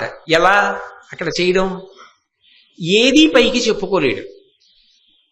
త్వరలో వెలుగుతున్న అగ్ని ఉన్న పెద్ద పచ్చ చెట్టు, పైకి చక్కగా ఉంటాడు, ఆకులతో కొమ్మలతో రెమ్మలతో పిందెలతో కాయలతో ఉంటాడు. కానీ ఆ చెట్టుకి తెలుసు దాని తొర్రలో మంట మండుతోందని. బాధ చెట్టుకొక్కదానికే తెలుసు, అందం ఊరందరికీ తెలుసు. ఏదో లోకంలో ఓ సామెత చెప్తుంటారు, బాధ చెవులది అందం బొగ్గలది అని. చెవులకి ఆభరణాలు పెట్టుకుంటారు, పెట్టుకుంటే చెవి కుట్టించాలా, చెవి కుట్టించడం అంటే దానికి ఒక కన్నం పెట్టించాలా, అది అంత తేలికైన విషయం అని ఎత్తురు రాదు, బాధేస్తుంది. మరి ఆ తర్వాత అది పూడుకోవాలి, అది పూడుకునే వరకు అందులో ఓ పుల్లో ఏదో పెట్టాలి, ఆ తర్వాత ఆభరణాలు పెట్టాలి. పెట్టుకున్న తర్వాత అవి ఈ చెవి తమ్మికి బరువేగా ఎంతైనా అవి ఇలా సాగుతాయి పాపం. సాగిన తర్వాత అవి వేలాడుతుంటాయి, ఆ దుద్దులో ఏవో వేలాడుతుంటే అందం మాత్రం దేనికి, ఈ కాంతులు పడి బుగ్గలు అందంగా కనబడతాయి. బాధంతా చెవులది, అందమంతా బుగ్గలది అని లోకల్లో సామెత. అలా చెట్టు తొర్రలో ఉన్నటువంటి అగ్ని కర్ణుడి విషయంలో ఆయన పాపం అమ్మా అని ప్రేమతో మాట ఇచ్చేశాడు. ఇచ్చానయా అని దుర్యోధనుడికి చెప్పలేడు. ఈయనేమో యుద్ధానికి వస్తాడు, ఈయన ధనస్సు పట్టుకుని వస్తాడు. అక్కడికి వెళ్ళి ఈయన చేయగలిగింది తక్కువ. తెలుసు వీళ్ళు పడిపోతారని తెలుసు, ఇవేవి ఎవ్వరికీ చెప్పలేడు జీవితంలో. అమ్మయ్యా కృష్ణుడికి చెప్పేసుకున్నాను అని ఆనందపడ్డాడు. కొత్త ఓటు వచ్చేసింది మళ్ళీ. ఆయన నేను అందుకే అన్నా, ఇన్నింటికి ఏమని చెప్తాం, ఎవరిని నింద చేస్తాం, ఎవరిని ఇందులో దోషి అని నిర్ధారణ చేస్తాం? అప్పుడు ఇంకా మనకి అందుబాటులో ఉన్న మాట ఒక్కటే ఉంటుంది లోకంలో. చూడండి, ఎవడైనా బాగా కష్టానికి లోనైపోయాడు అనుకోండి, ఏం చేయాలి, కర్మ ఏం చేయమంటారంటాడు. అప్పుడు వేదాంతం పనికి వస్తుంది. అలా నాబోటిగాడు ఏం చేయాలో అర్థం కాక ఏమనాలంటే, ఇంకా నాబోటిగాడేమి మీరైనా అంతే దురదృష్టవంతుడండి. ఈ టెండా నలుగుడు పాపం ఆయన ఏ తప్పు చేశాడు, అమ్మని అమ్మగా భావించి మాటిచ్చాడు, ఇంత వంప ముంచిందా అనుకోవాలా వద్దా? అందుకే చాలా సందర్భాల్లో కర్ణుడు దుర్యోధనుడు ఎక్కడ బెంగెట్టుకుంటాడో అని తనకి కలిసిరానివి వదిలేసి పర్వాలేదులే పని అయిపోయిందని చెప్తుండేవాడు. అదే కొంప ముచ్చేసింది. నేను మీకు ఇంకా ఎదురు చూపిస్తాను. ఇదంతా ఎందుకు వచ్చిందో తెలుసా? నిజానికి పైకి కనిపించినంత కఠినుడు కాడు, బహు మృదు హృదయం, లోపల వెన్నపూస, పైన కఠినమనిపించు, లోన వెన్న అవిపించు. దానివల్ల దెబ్బతిన్నాడు. దుర్యోధనుడు ఏమైపోతాడో, ఏమనుకుంటాడో, నన్ను ఇంత పెద్ద చేశాడు అని అటువైపుకుంటాడు. మనసులో తప్పు, అలా చేయకూడదు, అది అధర్మం అనుకుంటూ ఉంటాడు. ఏదో చెయ్యాలని సాధన చేస్తాడు, అవన్నీ వ్యతిరేకం అవుతాయి. అలా అవుతాయని తెలుసు. ఆఖరికి పడిపోతానని తెలుసు, పడిపోయాడు. ఒక్కసారి కాని మాట తిప్పితే పట్టాభిషేకం పొందుతానని తెలుసు, కాని మారడు. ధర్మచింతన లేనివాడని ఎలా అంటారు మీరు కర్ణుణ్ణి? కాబట్టి అందుకే మహాభారతంలో కర్ణుడు లేని భారతం లేదు అనడానికి కారణం అదే. ఇన్ని మలుపులు తిప్పిన మహానుభావుడు ఆయనే. సరే, ఈ విషయం పూర్తయిపోయిన తర్వాత ఒకానొక సందర్భంలో ఈ కర్ణుడు చాలా చాలా గొప్పవాడు, సహజ కవచ కుండలములతో ఉన్నవాడు. ఆయనని ఓడించడం జరాసంధుడికి సాధ్యం కాల. ఒకప్పుడు కర్ణుడు జరాసంధుడిని యుద్ధంలో ఓడించి ద్వంద్వయుద్ధానికి రమ్మన్నాడు. జరాసంధుడు ద్వంద్వయుద్ధం చేశాడు. ద్వంద్వయుద్ధం చేస్తే జరాసంధుడు ఈయన దాటి తట్టుకోలేక జరాసంధుడికి కీలు విరిగిపోయింది. అది ఎందులో? ద్వంద్వయుద్ధంలో. ఇతరుల సహాయం లేదు. ఇతరుల సహాయం లేకుండా ఇద్దరు చేసిన యుద్ధంలో జరాసంధుడంతటి వాడు కర్ణుడి యొక్క ప్రతిభకి ఆశ్చర్యపడిపోయి ఒక నగరాన్ని బహూకరించాడు. బా, ఏమి శౌర్యం, ఏమి పరాక్రమవంతుడవయ్యాను అని. ఇంతటి పరాక్రమవంతుడు అన్నిటినీ మించి పుట్టుకతో కవచకుండలాలు ఎవరికి ఉంటాయి? ఎవరికి ఉండవు. పుట్టుకతో కవచం, పుట్టుకతో కుండలాలు ఉన్నాయి అన్న మాటకు అర్థం ఏమిటి? ఆయన్ని ఓడించలేము, అది ఖచ్చితం కదా. ఓడించలేము అన్న మాట కూడా వదిలేయండి. ఓడించలేము కన్నా ఆయన్ని చంపలేము, అది సత్యం. కవచం ఉన్నంత కాలం గుండె భేదింపబడదు. కాబట్టి గుండెలు భేదింపబడనంత కాలం వీరుడు చనిపోయే అవకాశం ఉండదు. కాబట్టి సహజమైనటువంటి కవచం ఉన్నది. సహజమైనటువంటి కవచము సహజమైన కుండలములు ఉన్నాయంటే కర్ణుడి యొక్క మరణమంత తేలిక కాదు అన్నది ఆయన పుట్టుకలో తెలుస్తోంది. కర్ణుడు బ్రతికున్నంత కాలం మనకి విజయం తథ్యమన్న విషయం నమ్మకం కాదు అన్నది ధర్మరాజుకి తెలుసు. అందుకే ధర్మరాజుకి పుట్టుకతో మహావీరుడు కర్ణుడు అని ఒక గొప్ప నిశ్చితాభిప్రాయం, పుట్టుకతో ధర్మాత్ముడు ధర్మరాజు అని ఒక గొప్ప నిశ్చితాభిప్రాయం కర్ణుడికి ధర్మరాజు విషయం. వాళ్ళిద్దరికీ పరస్పర గౌరవాలు ఉన్నాయి, బయటపడరు కానీ. కాబట్టి ఈ కవచకుండలాల గురించే బెగ్గ పెట్టుకుంటూ ఉండేవాడు. ఇప్పుడు మరి ధర్మరాజు గారు ఇంత బాధపడుతుంటే ఆ కర్ణుడు ఎక్కడ కొంప ముంచేస్తాడో భారత యుద్ధంలోని భయం. కొంప ముంచేయడం అంటే ఏమిటి? అవధ్యుడు చావడు, చావనివాడు ఇతరులను చంపి తీరుతాడు, వాడు చావడండి అంటారు. ఎంతకీ చావకపోతే యువతలవాడు ఏం చేసినా చావకపోతే యువతలవాడు నిరుత్సాహపడ్డాక వాడే చంపేస్తాడు యువతలవాడిని. అందుకని అర్జునుడు ఏమవుతాడు? ఇది భయం ధర్మరాజు గారికి ఎప్పుడు. ఈ భయం పోవాలంటే ధర్మరాజు గారికి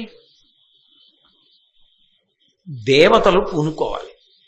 ఎందుకని అంటే ధర్మం ఎక్కడున్నదో అక్కడ పూనిక ఉండాలి, ఉత్సాహం ఉండాలి, ధైర్యం ఉండాలి తప్ప ధర్మం ఉన్న చోట పిరికితనం ఉండిపోయింది అనుకోండి, అధైర్యం ఉండిపోయింది అనుకోండి, ఇక దేవతలు ఉన్నారన్న మాటకు అర్థం ఏమిటి? అందుకని ఇంద్రుడు అన్నాడు, నేను ఆ కర్ణుని యొక్క కవచకుండలములను తీసేస్తాను, అపహరిస్తాను. అపహరించడం అంటే మీరు బాగా పట్టుకోవాలి. మహాభారతంలో నిజానికి ఇంద్రుడు అపహరించాడన్న మాట యథాతథంగా అన్వయం కాదు.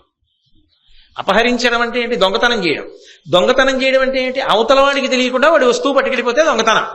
అంతేగాని అవతలవాడిని అడిగి పట్టుకెళ్ళిపోయాడు అనుకోండి, దొంగతనం ఎందుకు అవుతుంది?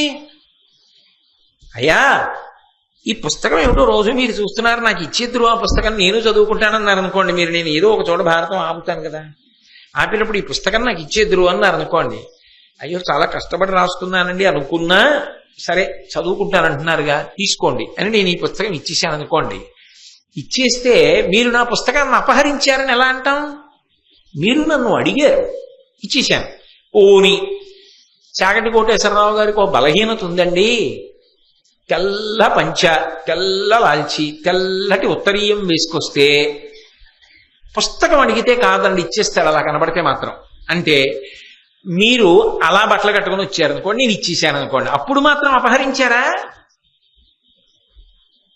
కాకపోతే వేషం మీరు మార్చుకున్నారు, నన్ను అడిగే పుచ్చుకున్నారు, నాకు తెలియకుండా మాత్రం నా పుస్తకం పట్టుకెళ్ళిపోలేదు కదా. కానీ కవచకుండలములను ఇంద్రుడు అపహరించెను అన్న మాట భారతంలో వచ్చింది. అసలు నిజానికి ఆ మాట ఎందుకు వచ్చింది? అసలు అలా ఎందుకు రావాలి? అలా అపహరించాడు ఆయన. ఆ కోణంలో జాగ్రత్తగా ఆ ఘట్టాన్ని పరిశీలనం చేసే ప్రయత్నం చేయండి. ఎందుకనంటే భారతంలో పైకి కనపడినంత తేలికగా ఉండదు విషయం, లోపల ఏదో ఉంటుంది అంతరార్థం.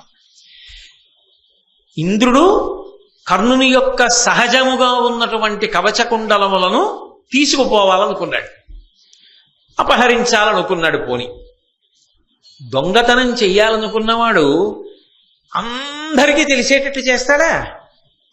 ఎందుకు చేస్తాడు? అందరికీ చెప్పాడు అనుకోండి, ఎదురింటికి వెళ్ళి పక్కింటికి వెళ్ళి అందరికీ సంక్షిప్త సందేశాలు పెట్టి ఇవాళ రాత్రి 12 గంటలకు నేను ఫలానా ఇంట దొంగతనం చేయబోతున్నాను అని చెప్తాడా? ఎవ్వరికీ చెప్పకుండా చేస్తే దొంగతనం కదా. రేపు ఇంద్రుడు వస్తాడు కవచకుండలాలకని సూర్యుడికి కూడా తెలుసు. అంటే పెదవి దాటితే కదా పృథివి దాటుతుంది. అది దొంగతనానికి సంబంధించిన వ్యూహం అందులో ఉన్నట్ట లేదు కదా. అయితే అప్పుడు ఏమనాలి మరి దాన్ని? అంటే తేలిక మార్గం ఏమిటంటే పుత్రవ్యామోహము దేవతలకే వదలదు అని ఆరోపించాలి. అప్పుడు మన పుత్ర వ్యామోహానికి కూడా మనకు ఒక చిన్న ఉపశాంతి ఉంటుంది. అలా ఎందుకండి అపహరించాడు అంటే ధర్మరాజు గారు బెంగపెట్టుకున్నాడు. దేనికి బెంగపెట్టుకున్నాడు? కర్ణుడు అర్జునుడిని చంపేస్తాడేమో. అప్పుడు అర్జునుడి గురించి అన్నగారే బెంగెట్టుకుంటే అర్జునుడికి తండ్రి గారైన ఇంద్రుడు గారు ఎంత బెంగపెట్టుకోవాలి? అందుకని అయ్యో ఒరే వాళ్ళ అన్నయ్య బెంగెట్టుకుంటున్నాడు, మరి తండ్రిని నేను ఏదో చెయ్యాలి కదా. పాండురాజు గారు చచ్చిపోయాడు పాపం, మరి ఇంద్రుడు ఏదో చెయ్యాలిగా. అందుకని అర్జునుడి మీద వ్యామోహంతో ఇంద్రుడు వెళ్ళాడు. మరి అప్పుడు కర్ణుడికి తండ్రి ఎవరు? సూర్యుడు. కర్ణుడి మీద వ్యామోహంతో సూర్యుడు వచ్చి చెప్పేశాడు. అప్పుడు దేవతలకి కూడా పుత్ర వ్యామోహం ఉందిగా, ఏం మా అబ్బాయి గురించి ఆలోచిస్తే ఏమిటి తప్పు అని నేను సరిపెట్టుకోవడానికి నాకు ఉపశాంతి దొరుకుతుంది. అసలు భావాన్ని అపహరించడం సహజ కవచకుండల అపహరణ. నిజంగా అంతమందికి తెలిసి దొంగతనాలు చేస్తారా? అందులో ఉన్న భావన అదే. ఇంద్రుడికి తెలిసి ఉన్నది. ఇంద్రుడు రేపు నేను వెళ్తున్నాను, రేపు కర్ణుడి దగ్గర కవచకుండలాలు కొట్టేద్దాం అనుకుంటున్నాను అన్నాడు. సూర్యుడికి తెలిసిపోయింది. సూర్యుడికి తెలిసిపోయిందంటే ఇంద్రుడు ఎవరితో అంటాడు? దేవసభలో ఎవరితోనో అనాలి. వాళ్ళు వెళ్ళి సూర్యుడికి చెప్పేశారు. అంటే ఇప్పుడు అది దొంగతనం అవుతుందా, ఇంకోటికి చెప్పి చేసింది, అసలు ఎలా అవుతుంది? అది ఎలా దానికి అపహరణం అన్న మాట అన్వయం చేద్దాం మనం? సరే పోనీ కథాపరంగా కాసేపు అలా పక్కన పెట్టి కథను ఆలోచించండి. సూర్యుడికి తెలిసింది. సూర్యుడికి సహజంగా ఏమిటి? ఒక లక్షణం ఉంటుంది. ఆయన పరమాత్మ, దైవం. తనని నమ్ముకున్నవాడెవరో వాడు అన్యాయం అయిపోతుంటే ఆయన చూస్తూ ఊరుకోడు. అందున ఇప్పటికే కొంత అన్యాయం అయిపోయి ఉన్నాడు అనుకోండి, ఆయనకి ఇంకా ఆదుకోకపోతే మనసు ఊరుకుంటుందా? ఇప్పటికే చెప్పలేదుగా కర్ణుడు నా కొడుకని, చెప్పనందుకు అన్యాయం అయిపోయాడుగా పాపం. చెప్పకుండా ఇంకా ఎక్కడుంటాడు? పైగా ఆయనకి ఆపద వస్తుంటే ఎలా ఊరుకుంటాడు? ఆ సూర్యుడిని ఉపాసన చేసి వచ్చినవాడు కదా కర్ణుడి యొక్క అవతారం. కాబట్టి సూర్యుడు ముందు పరిగెత్తుకుంటూ వచ్చాడు బ్రాహ్మణ వేషంలో. ఆ వచ్చినప్పుడు కూడా ముందు సూర్యుడిగా రాలేదు, అది విచిత్రం. ముందు బ్రాహ్మణుడిగా వచ్చాడు. వచ్చి కర్ణుడి ముందు నిల్చున్నాడు. అయ్యా ఎవరు మీరు, ఏం కావాలి, ఎందుకు వచ్చారు అని అడిగాడు. అడిగితే వెంటనే సూర్యుడు అన్నాడు కర్ణుడిని ఉద్దేశించి, అమృతమయంబు సువ్యసుగుణాకర ఈ మహనీయ వస్తుయుగ్మము ఇవి ఉండునేని త్రిజగంబులయందు అశేష శత్రులోకమునకు నీవు వజ్జుడవు కావు, నిరంతర సౌఖ్య సాంద్ర మోదమున విలుంగుదువు, ఈనిది హితంబుగా చెప్పితే మోసపోకుమి. చాలా జాగ్రత్తగా పరిశీలించాలి పద్యాన్ని మీరు. అమృతమయంబు సువ్వే సుగుణాకర, సుగుణములకు ఆలమైనటువంటి వాడా, సముద్రము వంటి వాడా, ఓ కర్ణ, నీ దగ్గర ఉన్నటువంటి 2 వస్తువులు అమృతమయములు, అమృతముతో తడిసి ఉన్నాయి. అందుకని అవి ఉన్నంత కాలము ఈ మహనీయ వస్తు యుగ్మము ఇవి యుండునేని త్రిజగంబులయందు అశేష శత్రులోకమునకు నీవు వజ్జుడవు కావు. ఈ కవచమున్నదే ఇది అమృతమయం. నీకున్న కుండలములున్నాయే అమృతమయములు. ఇవి నువ్వు ధరించి ఉన్నంత కాలం 3 లోకములలో ఉన్నటువంటి వాళ్ళు ఎవ్వరూ కూడా నిన్ను చంపలేరు. వజ్జుడవు కావు, ఓడించలేరు కాదు. మీరు బాగా పద్యాన్ని జాగ్రత్తగా పట్టుకోవాలి. సూర్యుడు మాట్లాడుతున్న మాట 3 లోకములలో నిన్నెవ్వరూ ఓడించలేరు అన్న మాట నిజమైతే ఘోషయాత్రలో గంధర్వులు ఎలా ఓడించారు? అర్జునుడు ఎలా ఓడించాడు? అంటే ఓడించగలరు, చంపలేరు. అంటే అవి ఉంటే కర్ణుడు ఏం చేయొచ్చు? ఎన్ని మాటలైనా ఓడిపోయి బతకచ్చు. అవి పోతే ఏమవచ్చు? ఒక్కసారి చచ్చిపోయి గొడవలు తీర్చేసుకోవచ్చు. అది తేడా. అవి ఉన్నంతకాలం చావడం, ఎన్ని మాటలైనా ఓడిపోతాడు. ఓటమికి ఏం ఇబ్బంది లేదు, అవి ఏం చెయ్యవు. ఓడిపోతాడు, పారిపోతాడు. చచ్చిపోవడం మాత్రం ఉండదు. ఆయన కోరిక ఏమిటి? అర్జునుడిని చంపాలి. అర్జునుడి చేతిలో చచ్చిపోకుండా ఓడిపోయి పారిపోయి బతికేస్తే ఏమిటి ఆయనకి? ఇన్ని మాటలలా. కాబట్టి అవధ్యుడవు నువ్వు 3 లోకములలో ఉన్నటువంటి వారు ఎవ్వరూ కూడా నిన్ను చంపలేరు, అంతవరకే తప్ప నిన్ను యుద్ధంలో ఓడించలేరన్న మాట మాత్రము అన్వయము కాదు. అవి ఉన్నంతకాలం. కాబట్టి ఎవడైనా లోకంలో ఏం కోరుకుంటాడు? బ్రతికియుండిన సుఖములు పడయవచ్చు. బతికుంటే సుఖాలు పొందొచ్చు, బతికుంటే ఇవాళ ఓడిపోతే రేపు గెలవచ్చు. అందుకే కదా గంధర్వుల దగ్గర పారిపోయాడు. ఎందుకు పారిపోయాడు? అప్పటికి ఇంకా యుద్ధం చేసినా సుఖం లేదు. పారిపోతే తర్వాత ఓ రోజు ఇంకో అవకాశం వస్తుంది. అది కదా ఎదురు చూశావు.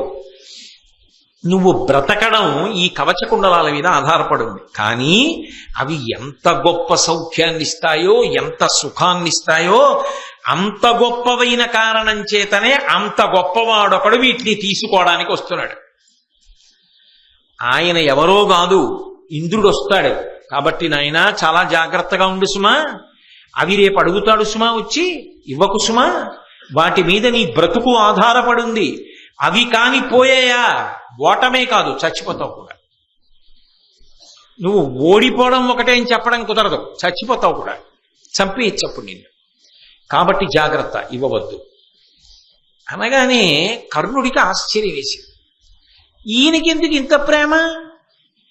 ఇవి అమృతమయములు, నాయనా నువ్వు చచ్చిపోకూడదురా, నువ్వు బతికుండాలరా నాన్న, నువ్వు 10 కాలాలు ఉండాలరా, ఈ కవచకుండలాలు ఇచ్చేయకురా నాన్న, రేపు వచ్చి ఎవడో అడుగుతాడురా నాన్న, ఇన్ని చెప్పడం కేవలం ఇంటికొచ్చినటువంటి ఒక వ్యక్తికి అవసరమా? కాబట్టి కాదు, ఇంకేదో కూడా ఈయన అందుకు చెప్తున్నాడు అని అనుమానం వస్తుందా రాధా కర్ణుడికి? అందుకని అడిగాడు, అయ్యా మీరు ఇలా బ్రాహ్మణ వేషంలో వచ్చారు కానండి, మీ మాటలను బట్టి నాకు అర్థమవుతున్నది ఏమిటంటే మీరు కేవలము బ్రాహ్మణుడు మాత్రమే కాదు, నా ప్రాణముల మీద, నా జీవితం మీద ఆసక్తి కలిగినటువంటి ఎవరో దైవస్వరూపం, నన్ను కాపాడడానికి వచ్చారు చెప్పడానికి, మీరెవరో తెలుసుకోవచ్చా అని అడిగాడు. అమ్మో, వాళ్ళు మాట్లాడుకోవడాలు కూడా ఎంత గుంభరంగా ఉంటాయో చూడండి. అక్కడికి పని అయిపోతే వెళ్ళిపోదాం అనుకున్నాడు సూర్యుడు, కానీ ఈయన ఇలా అడిగాడు కదూ. మరి ఎలాగైనా ముందు కొడుకుని రక్షించుకోవాలి, భక్తుణ్ణి రక్షించుకోవాలి, ఆయన కవచకుండలాలు నిలబెట్టాలి. అందుకని తన యథార్థ స్వరూపాన్ని చూపించాడు. అనుడు అతడేను సూర్యుడా, మనముల నీయందు కలుగు మక్కువ కజ్జం బొనరగనుపదేశింపగ చనుదించితి అనిన అతడు సంభ్రమమొప్పన్. నేను సూర్య భగవానున్నయా, కేవలముగా నీకు ఒక మంచి ఉపకారం చేసి పెట్టాలి అని చెప్పి ఇక్కడికి వచ్చాను, మంచి మాటలు చెప్పాలి అని వచ్చాను. అందుకని వచ్చినవాడు ఎవరైనా నువ్వు చెప్పిన మాట విని ఆగిపోతే నాకు పని అయిపోతుంది, కాబట్టి వెళ్ళిపోదాం అనుకుంటున్నాను. కానీ మీరు ఎవరో దేవుడయ్యి ఉంటారు, దేవత అయి ఉంటారు, నా యందు మక్కువ కలిగిన వారై ఉంటారు, లేకపోతే ఇలా ఎందుకు వస్తారు మీరెవరని అడిగావు. అందుకని నేనెవరో చెప్పవలసి వచ్చి నా రూపాన్ని చూపించాను, నేను సూర్యుడిని, కాబట్టి నా మాట విను అని చెప్పి ఆయన ఉన్న విషయాన్నంతటినీ చెప్పాడు. దేవేంద్రుడు నీకు సహజముగా ఉన్న కవచకుండలములను అపహరించాలని ప్రయత్నం చేస్తున్నాడు, కాబట్టి ఆయన రేపటి రోజున వస్తాడు, వచ్చి నీ కవచకుండలములను దానముగా అడుగుతాడు. బ్రాహ్మణ వేషంలో వస్తాడు, ఎందుకంటే నీకు ఒక వ్రతం ఉంది. నువ్వు స్నానం చేసి జపం చేసుకుని ఇంటికొచ్చి సూర్యోపాసన పూర్తి చేసే లోపల ఇంటి ముందు నిలబడి ఎవరు ఏది అడిగినా బ్రాహ్మణులకు లేదనకుండా దానమిస్తాం. అందుకే రేపు బ్రాహ్మణ వేషంలో వస్తున్నాడు ఇంద్రుడు. వచ్చి ఇవి అడుగుతాడు. నువ్వు ఆ సమయంలో కాదు అని అనవు కాబట్టి అలాగే ఇచ్చేస్తానని ఇచ్చేస్తావు కూడా. అవి సహజముగా ఉన్న కవచకుండలములు, అదేదో గుండీలు ఇప్పిచ్చేయడానికి చొక్కా కాదు. కాబట్టి ఏం చేయాలి, కోసి ఇచ్చేయాలి, నువ్వు ఇచ్చేస్తావు కూడా. నీకున్న వ్రత పరిపాలనా నిష్ట అటువంటిది. అంటే కర్ణుడి విషయంలో ఎన్ని గొప్ప విషయాలు ఉన్నాయో చూడండి, మహానుభావుడు, ఆయనే సామాన్యుడు కాడు. అలా ఇవ్వవద్దు సుమా. వచ్చినవాడు బ్రాహ్మణుడు కాడు, ఇంద్రుడు కపటముగా వస్తున్నాడు, నీ కవచకుండలముల కోసమే వస్తున్నాడు, నీ ప్రాణం తీయడం కోసమే వస్తున్నాడు. అంటే ఆయన ఉద్దేశం ఏమిటి తీసుకోవడంలో? నువ్వు చనిపోవాలని కదా వస్తున్నాడు. కాబట్టి నీ చావు కోరి వస్తున్నవాడు నీకు నీ దగ్గర దానం అడగగలిగిన మిత్రుడు ఎందుకు అవుతాడు? నీ క్షేమమును కోరిన వాడు ఎందుకు అవుతాడు? అందుకే నిర్ద్వందముగా ఇవ్వనని చెప్పేశాయి అని సూర్యుడు చెప్పేశాడు. చెప్పేస్తే కర్ణుడు అన్నాడు సూర్యుడి వంక తిరిగి, భూసురకోటి వేడుటయు బోడిగ ప్రాణములైన నీగిన బాస దినేశ లోకమున ప్రస్ఫుటమింతయు అట్లు కాకయున్ వాసవుడట్టే నన్నడుగ వచ్చు ప్రియంబడి నాకు ఒక్క బ్రాతే సురలోక వందిత మదిం కవచంబులు కుండలంబులు. ఓ సూర్య భగవానుడా, నాకు ఒక వ్రతం ఉన్నది, నాకు ఒక ప్రతిజ్ఞ ఉన్నది.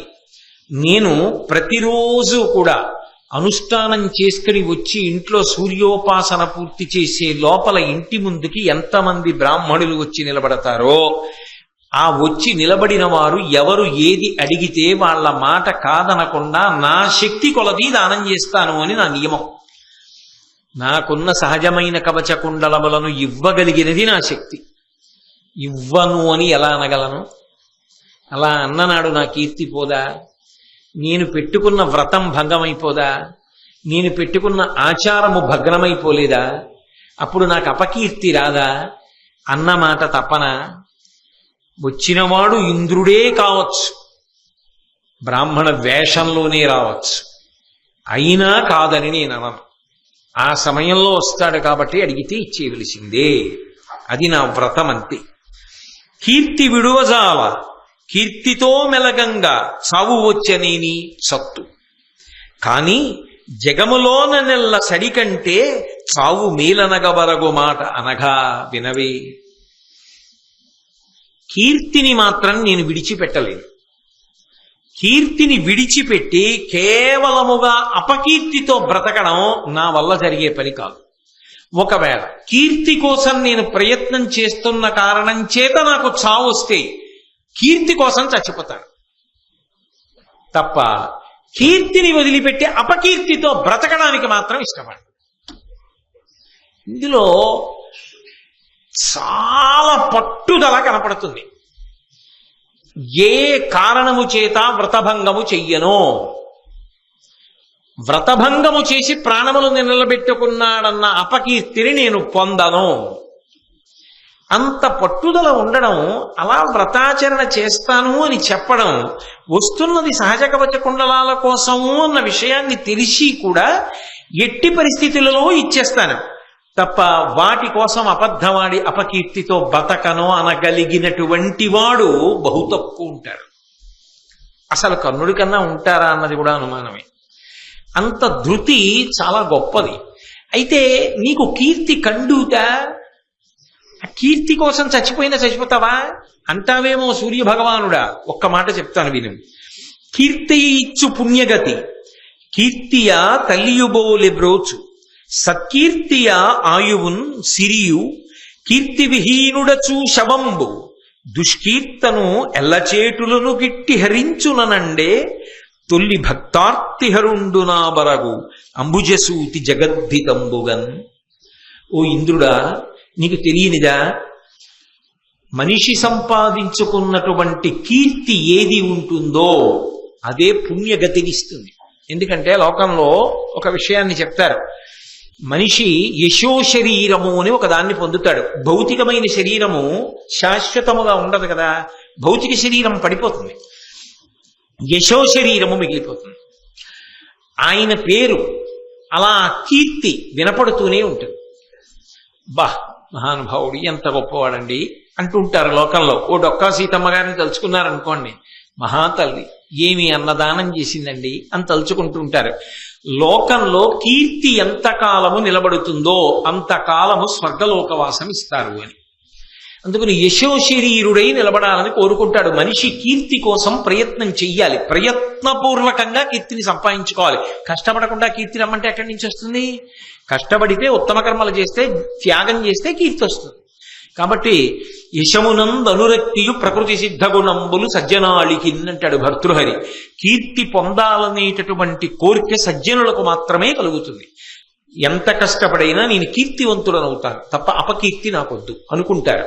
కాబట్టి కీర్తియ ఇచ్చు పుణ్యగతి కీర్తియ తల్లియుబోలె బ్రోచు. అమ్మ పసిబిడ్డడు తనని తాను రక్షించుకోలేని వాణ్ణి అమ్మ ఎలా కాపాడుతుంటుందో, వాడికి ఆకలిస్తుంది, అమ్మ నాకు ఆకలిస్తోందని అడగడం రాదు, కానీ వాడి ఆకలి గుర్తిరిగి అమ్మ వాడికి పాలిస్తుంది. కీర్తి పొందిన వ్యక్తి ఎక్కడికి వెళ్ళనివ్వండి, ఆయన కీర్తి వలన ఆయన అవసరములు తీరిపోతుంటాయి. ఆయన అండి అని ఆ పని చేసి పెడుతూ ఉంటాడు. ఆ కీర్తి ఆయన అవసరములు తీరడానికి కారణం. తల్లి ఎలా కాపాడుతుందో ఆయన కీర్తి ఆయనను అలా కాపాడుతూ ఉంటుంది. కీర్తియే ఆయువు. మనిషి కీర్తే మనిషికి ఆయుర్దాయం. ఎందుకో తెలుసా? ఉత్తమ కర్మలు చేసి కీర్తి సంపాదించుకున్నవాడు 10 కాలాలు బ్రతికుండాలని చెప్పి ప్రతి వాళ్ళు నమస్కారం చేస్తారు. అది సహజం లోకంలో. 10 మందిని ఆదుకునేవాడు, 10 మంది కోసం బ్రతికేవాడు ఎక్కడుంటాడో వాడు 10 కాలాలు బతికుండాలని 10 మంది పూజలో చెప్తారు. వాళ్ళ పూజ వాళ్ళు చేసుకుంటూ ఆయన 10 కాలాలు బతకాలి అని చెప్పుకుంటారు. కొంతమంది తల్లులైతే మాయుర్దాయం కూడా పోసుకుని నాయనా నువ్వు బ్రతకరా అని ఆశీర్వచనం చేస్తారు. అందుకే ఆయుర్దాయము దేని వలన వస్తుంది అంటే కీర్తి వలన వస్తుంది. ఆ కీర్తి ఆయువు, సిరియు. కీర్తే ధనం. నిజానికి కీర్తి ఉన్నవాడు పరుసు మర్చిపోయినా వచ్చే బాధ ఏముండదు. అపారమైన కీర్తివంతుడు అనుకోండి, ఆయన పరుసు జేబులో పెట్టుకోవడం మర్చిపోయాడు. ఆయన పరుసు జేబులో పెట్టుకోవడం మర్చిపోయి ఎలా అక్కడికి ఎక్కడికో వెళ్ళాలి, చాలా దూరం వచ్చేసాను అనుకున్నా ఎవరో వచ్చి నమస్కారం పెట్టి ఏమిటండి ఆలోచిస్తున్నారు అంటే అబ్బాయి ఏం లేదండి, ఏదో మామాట పడుతున్నారు మీరు ఎందుకో అంటే లేదు ఇంట్లో పరుసు మర్చిపోయానండి, మళ్ళీ ఎలా వెళ్ళడమా అని ఆలోచిస్తున్నాను, తాళం చెవి కూడా లేదు, ఇల్లు తాళం చేసుకుని తను పట్టుకుని వేరే ఆ పని మీద వెళ్ళింది, ఏదో బంధుగృహంలో ఉత్సవం ఉంటే మళ్ళీ అక్కడికి వెళ్ళాలి, మళ్ళీ అక్కడి నుంచి తాళం తెచ్చి ఇక్కడ ఇంట్లో తాళం తీసి పొరసట్టుకొచ్చి నేను వెళ్ళేటప్పటికి పని వేళ దాటిపోతుందని ఆలోచిస్తున్నాను అంటే మీరు భలేవారే, అంత ఆలోచించాలా, నేను ఇప్పుడు ఏం పెద్ద రాజకార్యం మీద వెళ్ళటలేదు, నా కార్యక్రమం పని పూర్తి చేసి తీసుకొచ్చి ఇంట్లో దింపేస్తాను అంటాడు. బస్సులో వెడదాం అనుకున్నవాడు చల్లటి కారులో వెళ్ళి పని పూర్తి చేసుకుని ఇంటికి వెళ్ళిపోతాడు.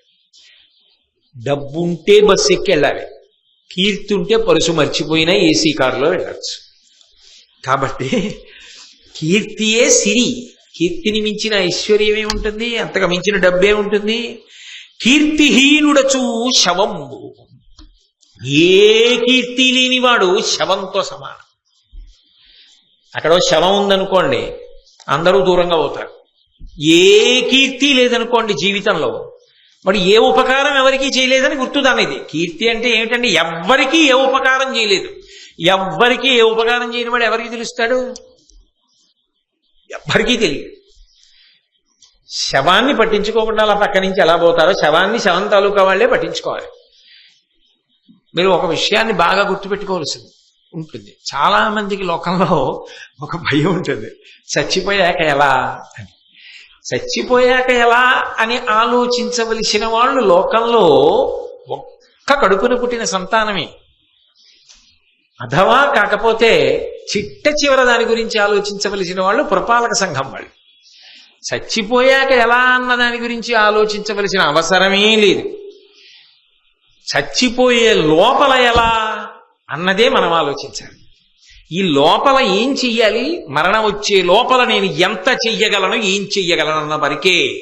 దాని తర్వాత ఎందుకు అసలు, దాని తర్వాత ఏం చేయాలన్నది ఆలోచించవలసింది కొడుకు, కాకపోతే అల్లుడు, కాకపోతే మనవలు, కాకపోతే స్నేహితులు, ఆఖరికి ఎవరూ కాకపోతే పురపాలక సంఘం. అది మనది కానీ కాదు దాని గురించి. కాబట్టి దాని గురించి ఆలోచించవలసిన విషయమే లేదు. అసలు దాని గురించి బెంగే పెట్టుకోక్కర్లేదు. బెంగట్టు పెట్టుకుంటే ఊపిరున్నంత కాలం నేను ఏం చెయ్యాలని ఆలోచించాలి. అది ధీరత్వం. కాబట్టి అమ్మో కర్ణుడు మాట్లాడితే కొన్ని విషయాలు ఎంత అద్భుతంగా మాట్లాడతాడండి. కాబట్టి కీర్తి విహీనుడచు శవంబు. ఏ కీర్తి లేనివాడు, ప్రయత్నపూర్వకంగా ఏ మంచి పని చెయ్యనివాడు శవంతో సమానం. శవం చూసి కొద్దిగా దూరంగా జరిగినట్టే. ఏ కీర్తి లేదంటే అపకీర్తి ఒకవేళ ఉంటే వాడిని చూసి దూరంగా బోరు, రావణాసురుని తీసి దగ్గరికి వెళ్తారా ఎవరన్నా. కాబట్టి దుష్కీర్తను ఎల్లచేటులను గిట్టి హరించుననండే. అన్ని ఉపద్రవాలు ఎందుకు వస్తాయంటే అపకీర్తి వల్ల వస్తాయి. అపకీర్తి సంపాదించాడంటే దాని అర్థం ఏంటి, లోకాన్ని బాధపెట్టాడనేనా? లోకానికి మంచి చేసిన వాడు బతికుండాలని ఎలా కోరుకుంటారో అలా అదే పనిగా అందరినీ బాధ పెడుతుంటే ఏమంటారు, ఇంత చంపేస్తున్నాడు అందరినీ బా అని 10 మంది నమస్కారాలు పెడితే వాడికి కీడు వస్తుందా రాదా? నేను నోటితో అనడం ఎందుకు, ఇంకా మిగిలిన విషయాలు అందరూ లోకం నింద చేసేసింది అనుకోండి వాడికి కీడు వస్తుంది. అన్ని కీడులకు మూలం అపకీర్తి, అన్ని సుఖాలకి మూలం కీర్తి. కాబట్టి కీర్తి కోసం మనిషి బ్రతకాలి, కీర్తి కోసం చచ్చిపోతాడు తప్ప కీర్తిని వదిలి బతికుండడానికి నేను ఇష్టపడిన, అందుకు ఇచ్చేస్తా కవచకుండలాలు. అది సిద్ధాంతం. కర్ణుడు చేసింది ఏమిటిదా అంటే, నా సూర్యభగవానుడా మీరే వచ్చి చెప్పినా నేను మాత్రం కవచకుండలాల కోసం అని చెప్పి కీర్తిని వదిలిపెట్టడానికి సిద్ధంగా లేను. కాబట్టి అటువంటి కీర్తి ఏది ఉందో అది మనిషి ప్రయత్నపూర్వకంగా సంపాదించి నిలబెట్టుకోవాలని తొల్లి భక్తార్తిహరుండునా వరగు అంబుజసూతి జగద్ధితంబుగన్. సృష్టికర్త అయినటువంటి చతుర్ముఖ బ్రహ్మగారే ఒకానొకప్పుడు లోకములన్నిటికీ కూడా దీన్ని గొప్ప విశేషంగా చెప్పలేదా? కాబట్టి నేను కీర్తితో ఉండడానికే ఇష్టపడతాను. అంతేకాదు, నేను ప్రయత్నపూర్వకంగా చేసుకున్నటువంటి ప్రతిజ్ఞలు కొన్ని ఉన్నాయి.